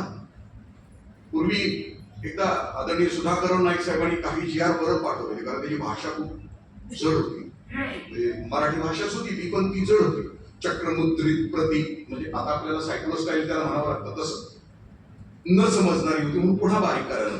तसा हा नेपोलियन आपल्या सैन्याच्या साठी GR ज्या वेळेला तयार करायचा त्यावेळेला तो GR लिहिला की त्या छत्रधारीला वाचून दाखवायचा.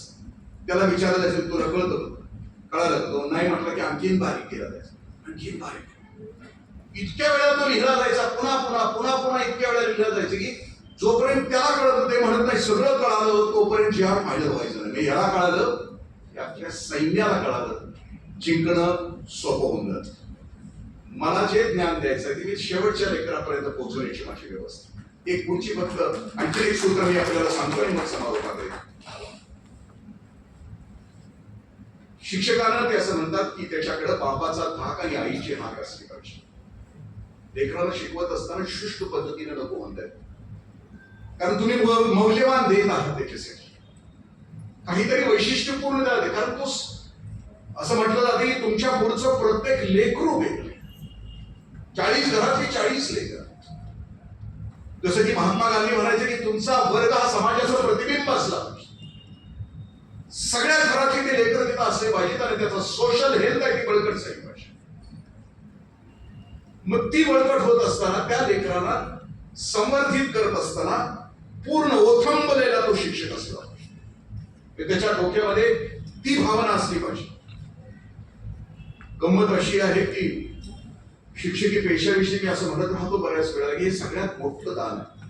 तुम्ही पसायदानावर माझी प्रवचन ऐकली असतील तर मी त्याच्यामध्ये दानाविषयी बोललेलं आहे. 4th क्लास दान, कुरकुरत केलेलं दान. आम्हीच घालतो का तुम्हाला, आम्हीच पावती फाडायची का प्रत्येक वेळेला, दुसरं कोणी नव्हतं का? 4th क्लास दान. 3rd क्लास दान, दान देत असताना 5च रुपये द्यायचे. 10 रुपयाची गरज असते, 10 रुपये देण्याची ताकद असते. माऊली तर असं म्हणतात की कितीही दान दिलं तरी तुम्हाला अशी आतमधून भावना पाहिजे की मी आणखीन देऊ शकलो असतो पण दिली नाही, अशी भावना असेल तर ती सर्वश्रेष्ठ दान असतं. 3 नंबरचं दान आहे तर गरज 10 रुपयाची आहे पण 5च रुपये द्यायचे, गप्प बसायचं, सुमकुंडळी बोलायचं सुरू. 2 नंबरचं दान, दान देत असताना नाव नका लिहू असं पाहिजे. त्याच्यावर नाव नका टाकू असं, पावती नका पडू. मी गटविकास अधिकारी असताना आम्ही त्यावेळेला काही स्मशानभूमी बांधल्या, काही स्टेज बांधले. त्यावेळेला ते कॉन्ट्रॅक्टर यायचे आणि आम्हाला विचारायचे की साहेब नाव टाकायचं का त्या कोणशिलेवर? म्हणलं नाही टाकायचं. म्हणजे का नाही टाकायचं? मी म्हटलं अरे ते कुत्र्यांना कळत नाही ना ते बाबा इंद्रजित देशमुखचं नाव आहे, जीवनपणे आपल्यावर मी कार्यक्रम करावा एवढं तरी नाही ना आपलं. दान देत असताना नाव नका.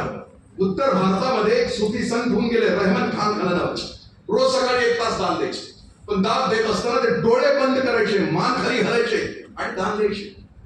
रहमान खानाला विचारलं की रहमान गर्दन क्यों झुकाता है, पट्टी क्यों बांधता है? रहमान म्हटलं की मी ज्या याचकाला दान देतो आहे त्याचा मी चेहरा पाहिला आणि उद्या तो माझ्या समोर आला तर मला मस्तील की मी केलेल्या गरजेमुळं हा माझ्याकडे आला. म्हणजे दान दिल्यानंतर एखाद्याला दिल्यानंतर नाही ना, इसलिए गर्दन झुकाता. 2 नंबरचं दान आणि 1 नंबरचं दान की जे दान दिल्यानंतर एखाद्याच्या आयुष्याचं कल्याण, एखादा उभा राहतो. मग अशी निवेदक सांगत होते की या संस्थेमध्ये हजारो लेकरं स्वतःच्या पायावर त्यांच्या घरामध्ये दिवा लागतात. आता सध्या सर्वश्रेष्ठ दान हे फक्त शिक्षण क्षेत्राचं दान आहे, दुसरं कुठलं नाही. कारण खूप काम पाठीमागे राहिले, अजून दारिद्र्य, अजून विफलता, अजून विमनस्कता सोपले अजून माळ तापवीत उन्हात काया, अजूनही असंख्य नद्या वाहतात इथे वाया. इथे नांदती श्रमर्षी या भूमीला शरण नाही, ज्ञान घालते धाम इथे विज्ञान ज्ञानवर्षा. खूप काम पाहिजे, खूप काम आहे, पण या सगळ्या कामामध्ये एकाच दृष्टीनं मानवी जीवनाचं जगण्याची उंची वाढते, फक्त शिक्षणामुळे वाढते. शिक्षण क्षेत्रामध्ये दिलेलं दान आहे ते सर्वश्रेष्ठ दान असतं. मी आता बोलत होतो की तो शिक्षक तितका भावविभोर त्याच्या आयुष्यामध्ये असला. माटे सरांनी सांगितलंय, श्रीमा माटे सर सांगतात, मी वर्गामध्ये शिकवत होतो. माटे सर शिकवताना सगळ्या ओळीत फिरून शिकवायचे. असं माझ्यासारखं एका ठिकाणी बसून नव्हतं. सिलेबस टू सिलेबस, घंटा टू घंटा असं नव्हतं. ते असं फिरून शिकवायचे प्रत्येक लेकराला. त्यांच्या असं लक्षात आलं की एका लेकराच्या शरीराला अत्तराचा वास येतो आहे. सरांना माटे सरांना राग आला, त्याला उठवलं, दन दन दन मारायला सुरुवात केली. लाज नाही वाटत, 8वीत असताना अत्तर लावतो, 10वी 12वीत गेल्यानंतर काय करशील? आम्ही पण आता लावतो ते फस फस असं ते काय कारण.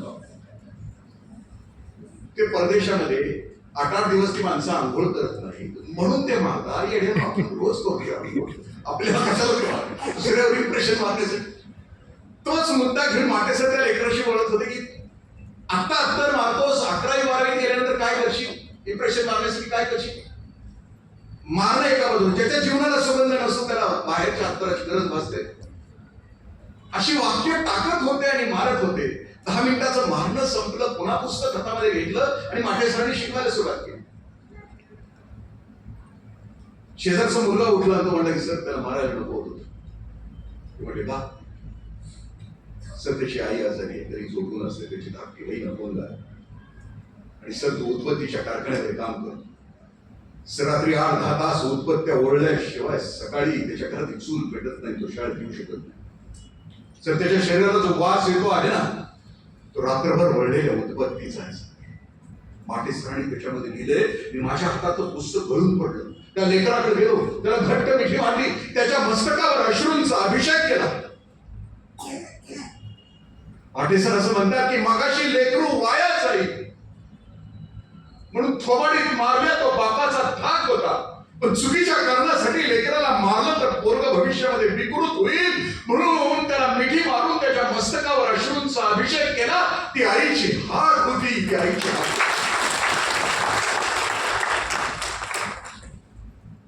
आपण ज्या वेळेला वृद्धापकाळाला जातो ना, आपल्या बायको समोर आणि समोरून एखादा विद्यार्थी येतो ना, डोळ्याला दिसायचं कमी झालेलं असतं ना, त्यावेळेला येतो खूप मोठा विद्यार्थी येतो आणि नमस्कार करतो,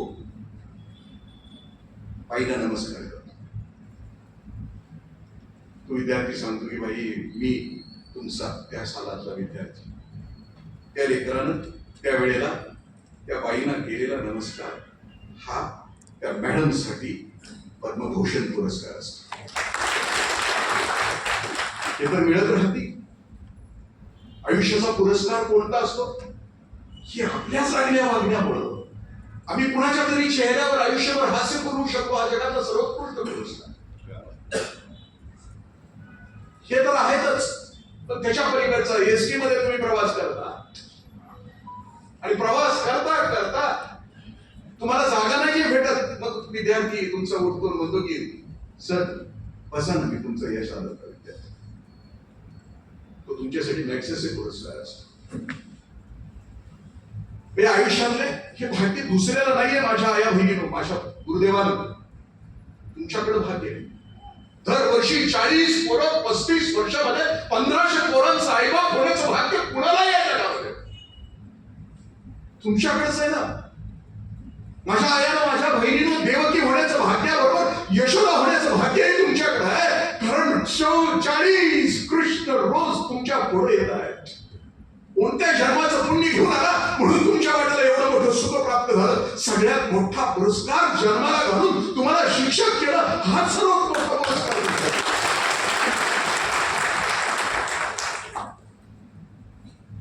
आमच्यासारखे समाजामध्ये हापापलेले सत्ता, संपत्ती, पद, प्रतिष्ठा, मान, पण हे काहीही नसताना तुमच्याकडं एका एका घरामध्ये दिवा लागल्यानंतर त्याची जी परतफेड इतक्या ताकदीनं शिकवली होती.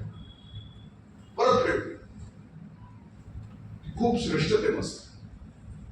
आता इथून पुढचा जो प्रवास मी आपल्याशी बोलतो आहे, मगाशी मेघाडे सरांनी नावं घेतली. मी रय शिक्षण संस्थेचा विद्यार्थी आहे. या थोर पुरुषांची धुरा तुम्ही तुमच्या खांद्यावर, तुम्ही पुढच्या पिढीचे वारसदार आहात. आणि ते वारसदाराचं कोणतं काम असतं आणि शिक्षण की ज्या क्षेत्रामध्ये तुम्ही काम करता. मी कर्मवीर अण्णांचं एक विषय आपल्याशी बोलतो आहे. तर अजूनही खूप ते पोहोचणं अपेक्षित आहे. मी आता माझ्या गावामध्ये रयची शाखा आहे. मुलींची संख्या जास्त आहे, कारण बाप पोराला घडवण्यासाठी वाटेल तेवढे पैसे मोजून तो शहरातल्या शाळांना पाठवतो. माझ्या लेकीनं कोण शिकवणार, कारण त्यांना घालवायचं धाडच नाही ते बाबा. म्हणून आमच्या अण्णा जन्माला येतात. आणि अण्णांचं विजन काय असतं? कर्मवीर अण्णा, आपण आदरणीय अण्णाभाऊ साठे यांच्या जर कादंबऱ्या वाचल्या असतील तर फकीर नावाची कादंबरी आहे. त्याच्यामध्ये सत्यापा भोसले नावाचं कॅरेक्टर आहे. वारणेच्या खोऱ्यामध्ये हा सत्यापा भोसले त्या वारणेच्या खोऱ्यामध्ये राहायचा, श्रीमंतांना लुटायचा आणि दौलत गरिबांच्या मध्ये वाटायचा. तो रॉबिनहूड होता. कुठल्या श्रीमंतांना अत्याचार केला एखाद्या आपल्यावर, त्याला मारून टाकायचा. तो राहायचा त्या खोऱ्यामध्ये. आणि त्या वारणा खोऱ्यातल्या आया बहिणी आपल्या डोक्यावर भाकरीची पाटी घेऊन सत्यापा भोसलेसाठी त्या राणामनात हिंडायचे, त्याला द्यायच्या भाकरी. आणलेल्या बहिणी होत्या. सत्यापा भोसलेला त्यावेळेच्या इंग्रज अधिकाऱ्यांनी पकडलं आणि इस्लामपूरच्या कोर्टामध्ये आणलं. कोर्टामध्ये त्या दिवशी निकाल होता सत्यापा भोसलेच्या गुन्ह्यांचा. आणि त्या निकाला दिवशी हजारो लोक इस्लामपूरच्या कोर्टाच्या दारात होते. त्या गर्दीमध्ये वारणा खोऱ्यातल्या आया बहिणी जास्त होत्या, कारण सत्यापा भोसलेनं वारणा खोऱ्यातल्या आया बहिणीचं कुंकू बळकट केलं होतं, मंगळसूत्र बळकट. सत्यापाचा निकाल दिला, जन्मठेप झाली सत्यापाला. तो कोर्टाच्या दारातून बाहेर आला. त्याच्या हातापायामध्ये काढण्या होत्या. 12-13 पोलिसांनी त्याला पकडलेलं होतं. सत्यापा बाहेर आला. एवढी माणसं आशीर्वाद द्यायला आणि बघायला आले. म्हटल्यानंतर सत्यापानं हात जोडले. आया बहिणींच्याकडे नजर टाकली. आया बहिणी डोळ्यांच्या निरंजनानं मांडलेल्या भावाला ओवाळत होत्या. सत्यापानं डाव्या बाजूला पुरुषांच्या थव्याकडे लक्ष दिलं. पुरुषांच्या थव्यामध्ये कर्मवीर अण्णा उभे होते. मध्ये गर्दीमध्ये सत्यापानं अण्णाला जसं बघितलं तसा असा हिसडा मारला. पोलीस खाली कोसळले. सत्यापा गर्दी शिरत अण्णांच्या पायाजवळ पोहोचला. गुडघे टेकले आणि अण्णांना नमस्कार केला. वर बघत अण्णाच की नव्हता, अण्णा तुरुंगात निघालोय आता, एखादी वस्तू बरोबर द्या ना. अण्णा म्हणजे तीर कशा? सत्यापा म्हणला, अण्णा तुरुंगातच मारायचो आता मी. एखाद्या थोर माणसाची एखादी वस्तू बरोबर असेल तर त्याच्याकडे बघून आज दिवस जातील तुरुंगात, म्हणून तुमची वस्तू एखादी. अण्णा म्हणजे काय? सत्यापा म्हणलं, पायतान दे की अण्णा. अण्णाने पायतान दिलं सत्यापाला. आणि दिल्यानंतर उठलं सत्यापाला. त्याचा हात हातात घेतला आणि ते सत्यापाला सांगते, सत्यापा बघ की आया बहिणींचं कुंकू बळकट केलं असतं. 1000 आया बहिणी तुला भेटायला द्या. भाऊराव पाटलानं रय शिक्षण संस्था काढली आहे, कोणाला पुरींच्यासाठी काय केलं नाही. जोपर्यंत महाराष्ट्रातली शेवटची दऱ्याखोऱ्यातली वाडी वस्तीवरची शेवटची पोरगी जोपर्यंत शिकत नाही ना सत्यापा, तोपर्यंत भाऊराव पाटील पायात पायतान आणि डोक्याला शिरस्त्राण घालणार नाही. अण्णा म्हटले, सत्यापा म्हणला, अण्णा असं वागणार असाल तुम्ही तर घ्या तुमचं पायतान तुम्हाला, कारण तुम्ही लाखाचं पोशिंदा आहे. अण्णा म्हणले, भाऊराव पाटलाचा शब्द आहे, दिला तो दिला. माझ्या आया बहिणीनं, माझ्या बापानं, माझ्या कर्मवीर अण्णांनी आयुष्याच्या शेवटच्या श्वासापर्यंत पायात पादत्राण आणि डोक्याला शिरस्त्राण नाही. अजूनही त्या महात्म्याचं स्वप्न अपुर आहे. अजूनही माझी लेख शिकायची, अजूनही दूरवरची पोरगी आपल्याला शिकवायची आहे. खूप नाही रे वर्गातली, अजून चूल पेटत नाही, अजून पिचलेल्या त्या समाजातली लेख आपण जोपर्यंत शिकवत नाही तोपर्यंत आपण आपल्या जमीनला न्याय देत नाही, आपल्या आत्म्याला न्याय देत. अण्णांचंच शेवट आपल्याशी बोलतो आहे. आपण वारसदार आहोत या थोर पुरुषांचे, आम्ही या सभागृहातले, कारण एका पवित्र क्षेत्रामध्ये आम्ही काम करतो. दिखाव्याचं क्षेत्र आणि पवित्र क्षेत्र कशाला म्हटलं जातं? लहान मुलांच्या शाळेमध्ये जर बोलायला गेलो तर पोरांशी मी एक त्यांना एक आणखी प्रश्न टाकतो की लेकरानं तुमच्या समोर तुमच्या आईचं लुगडं ठेवलंय, जीर्ण आहे, फाटलेला आहे, आणि पलीकडे 10 लाखाची साडी ठेवली. ही सगळ्यात मोठी याच्यात किमतीवान कुठला? तुमच्या आईचं लुगडं किमतीवान आहे का? त्या पलीकडची 10 लाखाची साडी. लेकरं चक्कन उत्तर देतात, आईचं लुगडं मौल्यवान.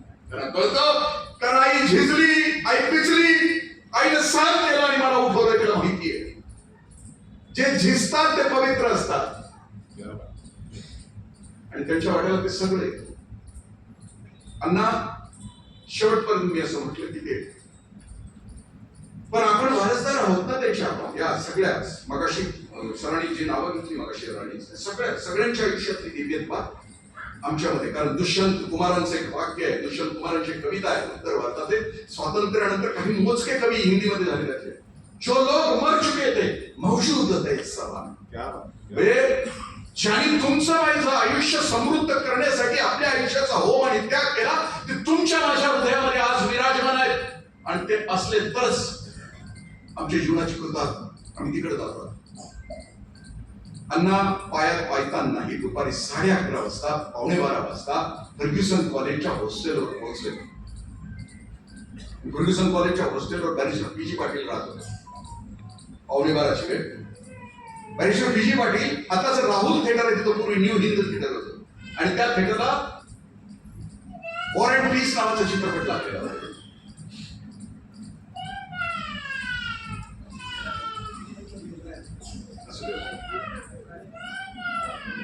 काय पाहिजे मला असं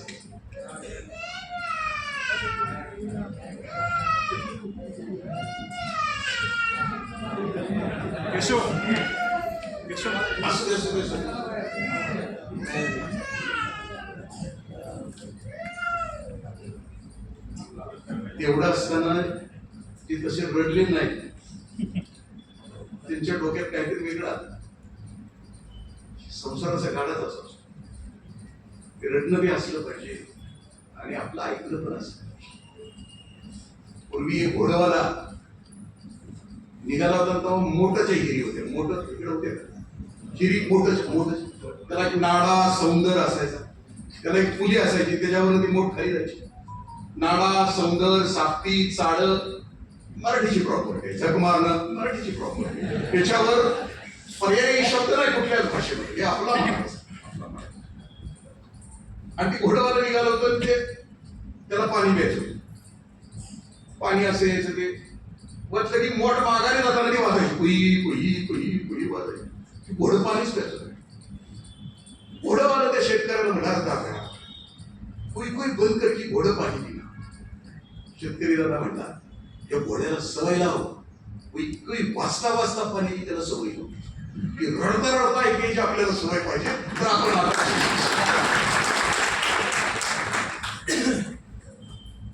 अण्णा बॅरिस्टर पी.जी. पाटील सरांच्या रूमवर गेले. अण्णा वॉर अँड पीसला लिओ टॉल्स्टॉयचे चित्रपट लागला होता त्यांच्या न्यू हिंद थिएटरमध्ये. बाहेर पडताना शर्ट कोट सगळं बॅरिस्टर पी.जी. पाटील सरांनी घालून, नाहीतर सगळे होते, आता निघाले होते मॅटिनीला निघाले. अण्णा म्हणजे पांडवा कुठे निघाले. Barrister P G. पाटील सर म्हणले, अण्णा इंग्लिशचा चित्रपट लागलाय आणि तो आम्ही बघायला. तवाची माणसं लई खरं बोलत होती. आपण हॉस्टेलला असताना, आपण मॅटिनीला जाताना आपला बा आला असता आणि आपल्याला विचारला असता, आपण स्नो पावडर लावून जर मॅटिनीला निघालो असतो, तेव्हा आपला बा आला असता हॉस्टेलवर, आणि जर विचारला असता आपल्या बानं आपल्याला कुठे निघाला, आपण म्हटलं असतो एक्स्ट्रा पिरियड आहे तिकडे. कुठं आलोय बघा ना, समाज कुठपर्यंत येऊन पोहोचलाय. आमच्या काळात दिवार चित्रपटातल्या शशी कपूरला टाळ्या होत्या, बच्चनला होत्या. मध्यंतरामध्ये डायलॉग बच्चनचे तेरे पास क्या है, तेरे पास क्या है, तेरे पास क्या है, त्याला टाळ्या होत्या. ती म्हणते मेरे पास माँ है. शशी कपूर अजिबात इन्स्पेक्टर दिसत नाही, असं गोल गोल माझ्यासारखं. ती काय इन्स्पेक्टरची पर्सनॅलिटी आहे, पण त्याच्यात डायलॉगची जी गुणवत्ता आहे त्याला. आता डायलॉग आहे छिपेगा नहीं साला,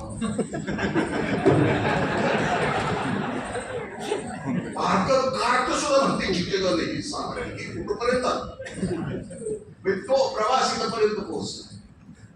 मी सांगत होतो की गुणवत्तेमध्ये काय फरक झाला, आपल्याला नवीन गुणवत्ता द्यायची ना पुढच्या येणाऱ्या पिढीसाठी. पोहोचलो तिथं,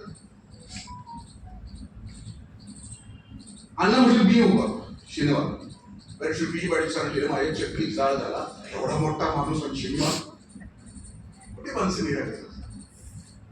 अण्णांच्या बरोबर आम्ही फर्ग्युसन कॉलेजच्या तिथून राहुल थिएटरकडे चालत विठू भक्तांचा मेळा, विठू माझा लेकरवाळा, संघ भक्तांचा मेळा, हे सगळे आम्ही त्यावेळेचे सगळे गणेश शिल्पीजी पाटील त्यांच्याबरोबर शेवटे होते ते सगळे त्यांच्याबरोबर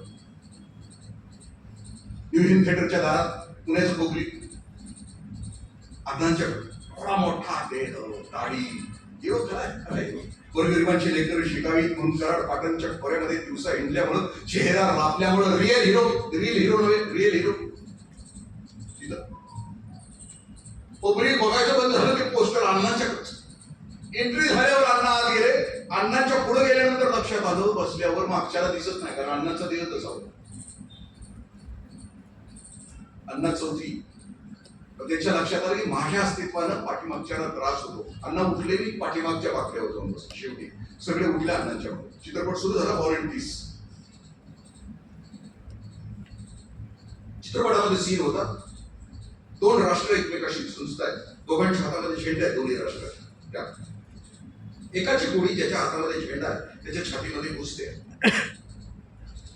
रक्ताच्या चिळकांड्या छातीमध्ये, पण तो झेंडा सोडायला तयार नाही कारण झेंडा पडला की राष्ट्र पडला. त्या घोडेस्वारानं जिथून रक्ताची चिळकांडी येत होती तिथं हात आणि दुसरा हात झेंड्यावर, कारण त्याला झेंडा टाकता येत नव्हता, वेदना होत होत्या, तो पडत होता रणांना. कुणीतरी आला आणि दुसऱ्यानं तो झेंडा घेतला हातामध्ये आणि मग तो पहिला जो घोडेस्वार होता तो संपला. अण्णांनी बॅरिस्टर पी.जी. पाटील सरांचा हात त्या न्यू हिंद थिएटरच्या पाठीमागून आपल्या हातात घेतला कारण झेंडा हे सर्वस्व असतं राष्ट्राचं. माऊलींचा एक अभंग आहे, पाहे पा ध्वजेचे चिरकुट राया जतन करिता कष्ट. माऊली असं म्हणतात की झेंडा तो एक फक्त कापडाचा तुकडा आहे पण तो जतन करायला खूप त्रास होतो. तुमच्या माझ्या देशाचा झेंडा तुमच्या माझ्या हातामध्ये देत असताना लाखो कुर्बानी झाल्या. कर चले हम विदा शान तन साथियो अब तुम्हारे हवाले बदन साथी देत असताना आमच्या हातामध्ये ती दोरी ओढण्याची क्षमता देत असताना हजार लाखो लोकांनी हो मानी द्या. तो झेंडा अण्णांनी बॅरिस्टर पी.जी. पाटील सरांचा हात पकडला ते म्हणजे ए पांडवा माझ्या रयत शिक्षण संस्थेचा झेंडा हातात घ्यायची, कितीही शिकला तरी माघारी येऊन खेड्याच्या पोरांना इंग्लिश शिकवशील. न्यू हिंद थिएटरच्या पाठीमागच्या बाकड्यावर बॅरिस्टर पी.जी. पाटील सरांनी आपल्या स्पिरिच्युअल फादरला वचन दिलं, होय अण्णा कितीही मोठा झालो तरी परत येईन गरिबांच्या पोरांना मी शिकवीन. माझा बॅरिस्टर पी.जी. पाटील सर परत आले, अखंड ईश्वर ₹1 पगारावर रियाज रयत शिक्षण संस्थेमध्ये गोरगरिबांच्या पोरांना इंग्लिश शिकवलं. माझ्या बॅरिस्टर पी.जी. हे वारसाचं काम असतं. आम्हाला दिव्य वारसा जो मिळाला मगाशी सरांनी जेवढे सांगितले थोर पुरुष, त्या थोर पुरुषांची पताका आमच्या खांद्यावर आहे. पताका तितक्याच ताकदीने चमकली पाहिजे, त्याच क्षमतेने. लास्ट आणि आयुष्य धन्य तरी होतो. पुन्हा अण्णांना सांगतो की अण्णांना 33 हार्ट अटॅक आले. 33 हार्ट अटॅक. आपण पहिला येऊन गेलेली नाही बघितली.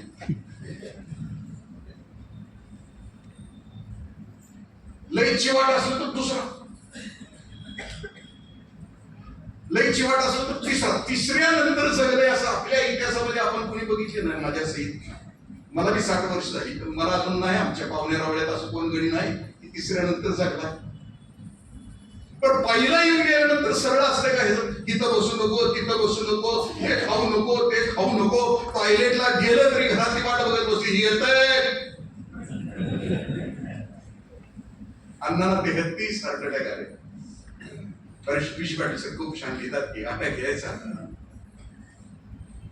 अण्णा त्याला म्हणायचे, सरमाग मला सोलापूरला कॉलेज काढायचं, सरमाग मला पोरींचं हॉस्टेल काढायचं, सरमाग मला कोपरगावला कॉलेज काढायचं, सरमाग मला श्रीरामपूरला कॉलेज काढायचं.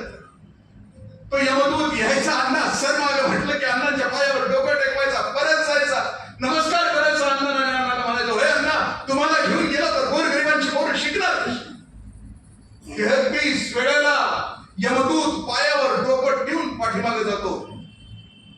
तोच यमदूत इंद्रजित देशमुखला न्यायला आला. आणि मी त्याला म्हटलं सर मान मी म्हणाला आत्ताच उशीर झाला. कसा जगलायस म्हणजे आपल्या जगण्याला न्याय देणं, आपल्या अस्तित्वाला न्याय देणं, आपण आपल्या नजरेमध्ये आदर्श असणं. Day by day I am getting better and better. कालच्या पेक्षा मी आज आणखीन उन्नत झालो, आणखीन पवित्र झालो, आणखीन शुद्ध झालो. लास्ट माझ्या मायबापानं आपल्या लेकरांच्यासाठी आपल्याला एक चांगलं जग तयार करावं लागेल. मगाशी म्हटलं ना, नीट मध्ये आम्ही परीक्षा देतो आहे. मुंबईच्या 5 स्टार मध्ये कुणीतरी 85 लाखाला पेपर लिहितो. आमची पोरं 2-2 वर्ष नीटवर काम करत आहेत. म्हणजे वाईटांच्या जगामध्ये वाईट पहिलं येणार असेल तर आम्ही आमच्या वर्गामध्ये आमच्या पोरांना शिकवायचं का? खोटं बोल तर यशस्वी, फसवणूक कर तर तू यशस्वी. वाईटांच्या जगात कितीही त्यांचं राज्य असलं, सत्य परेशान असलं तरी पराभूत होत नाही याच्यावर विश्वास ठेवू. कारण आम्ही त्या पवित्र क्षेत्रामध्ये काम करतो. येणाऱ्या पिढीला आम्ही गुणवत्तापूर्ण जगणं नाही दिलं तर आमच्या सगळ्यांचं, कारण माणूस नावाच्या प्राण्यानं पुढच्या पिढीला जगण्याच्या लायकीचा समाज तयार करून मग मारायचा असतो. आम्ही जर पुढच्या पिढीसाठी चांगला समाज नाही तयार करू शकतो. माझ्या आई बाबा नावाच्या व्याख्यानामध्ये मी प्रत्येक वेळेला सांगत राहतो की अबू बकरीची एक गझल आहे. त्या गझलमध्ये पंकज उदास असं म्हणतात. पंकज उदास ती गझल गात असताना त्याच्या डोळ्यामध्ये पाणी येते. सुखदुःख हा एक आपला आपला होया वेगान. त्याच्यामध्ये ते शेवटच्या स्टांजामध्ये असं म्हणतात की हे आने वाली नस्ल, असं म्हणतात की येणाऱ्या पिढ्यांवर म्हणून आम्हाला तुमच्यासाठी एक असं जग तयार करायचं होतं. म्हणून तुम्ही ज्या रस्त्यावरून जाल त्या रस्त्यावर आम्हाला प्रकाशाची बीजं द्यायची होती. म्हणून तुम्ही ज्या रस्त्यावरून जाल त्या रस्त्याच्या डाव्या बाजूला उजव्या बाजूला आम्हाला सौख्याची उद्यानं तयार करायची होती. आम्ही कोणती उद्यानं आमच्या पोरांच्यासाठी केली? ठाई ठाई ठाई. एक प्रथित यश अभिनेता आहे, लग्न होऊन 15 वर्ष झालं, लेकरू नाही जन्माला घातलं. तो असं म्हणतो की नाही, world is not so beautiful. जग इतकं चांगलं नाही की माझ्या पोराला दुःखामध्ये नरकामध्ये ढकलून देऊ. अंतर्मुख होऊन भोवताल तपासा की आम्ही आमच्या लेकरांच्यासाठी काय करून निघालो आहोत. माणूस नावाचा तुम्ही कोतापल्ली सरांचं जर वाचलं असेल, कुठलं त्यांचं घोडाचं चांदणं, चकवा चांदणं नावाचं त्यांचं जर चरित्र वाचलं, वाचता वाचता त्यांनी सांगितलं त्या वानरांना, त्या ठराविक पद्धतीच्या माकडांना कळतं की दुष्काळ येणार आहे, पण आता पुढच्या पिढीसाठी आपल्याला खाऊन चालणार नाही, पुढच्या पिढीला काहीतरी खायला द्यायला पाहिजे. म्हणून ती माकडं पाला गोळा करतात, त्याच्यामध्ये मध घालतात, त्याचे तहानभुकेचे लाडू तयार करतात माकडं आणि झाडाच्या डोलीमध्ये ठेवतात. आणि पुन्हा सगळी माकडं एकत्र येतात, एकमेकाच्या खांद्यावर हात ठेवून सामुदायिक आत्महत्या करतात पुढच्या पिढीसाठी. जनावरांना कळतं, माकडांना कळतं की पुढच्या पिढीसाठी दौलत ठेवून मरायची असते. आम्हाला पुढच्या पिढीसाठी कोणती दौलत ठेवायची? प्रेम, जिव्हाळा, आदर, मानवता. ते शांतनू नायडू नावाचं लेकरू आहे की टाटांच्या त्या अंत्यसंस्काराला होतं, त्याची भाषण 5-5 मिनिटाची क्लिप आहे. त्या पोरानं पुण्यामध्ये गुड फेलोज ग्रुप तयार केलाय. पोर तयार करावं येणाऱ्या पिढीसाठी. त्या ग्रुप मधून तो जगाची दुःख संपवण्यासाठी पोरग प्रयत्न करत आहे. आणि तो सांगतो आहे की आता या देशामध्ये असा तरुण नको आहे की आम्हाला स्टीव्ह जॉब्स होणारा, सुंदर पिशाई होणारा नको आहे मला. मला आता माझ्या देशामध्ये तो शांतनू नायडू असं म्हणतो की मला असा तरुण हवाय की तो माणसांचा पूल बांधेल, माणसांच्या हृदयाला स्पर्श करेल, माणसं एकत्र आलेत आणि अवघा जग सुखी करेल. की 850 वर्षापूर्वी या मातीमध्ये त्या महापुरुषांना आपल्या वाणीतून जे ब्रीद वाक्य महाराष्ट्राला दिलं, अवघाची संसार सुखाचा करीन आनंद भरीन तिन्ही लोक. 16 वर्षाचं लेख. आणि आम्ही कुठल्या गटारापर्यंत पोहोचलो? अवघाची संसार एकट्याचाच करीन, बाकीच्यांची वाटाच लावीन, या दळभद्री इतक्या तळाला आम्ही पोहोचलो. आम्ही स्वार्थाच्या त्या टोकाला गेलो तर आपली पुढची पिढी आपल्याला माफ नाही करणार. फिरून प्रश्न विचारेल, बाबा आमच्यासाठी कुठलं जग केलं सुद्धा? आम्हाला ते जग तयार करावं लागेल. आपल्या पोटाला आलेली लेकरं आणि जी लेकरं आपल्या समोर आहेत त्यांना कोणतं लेकरू तयार करतो?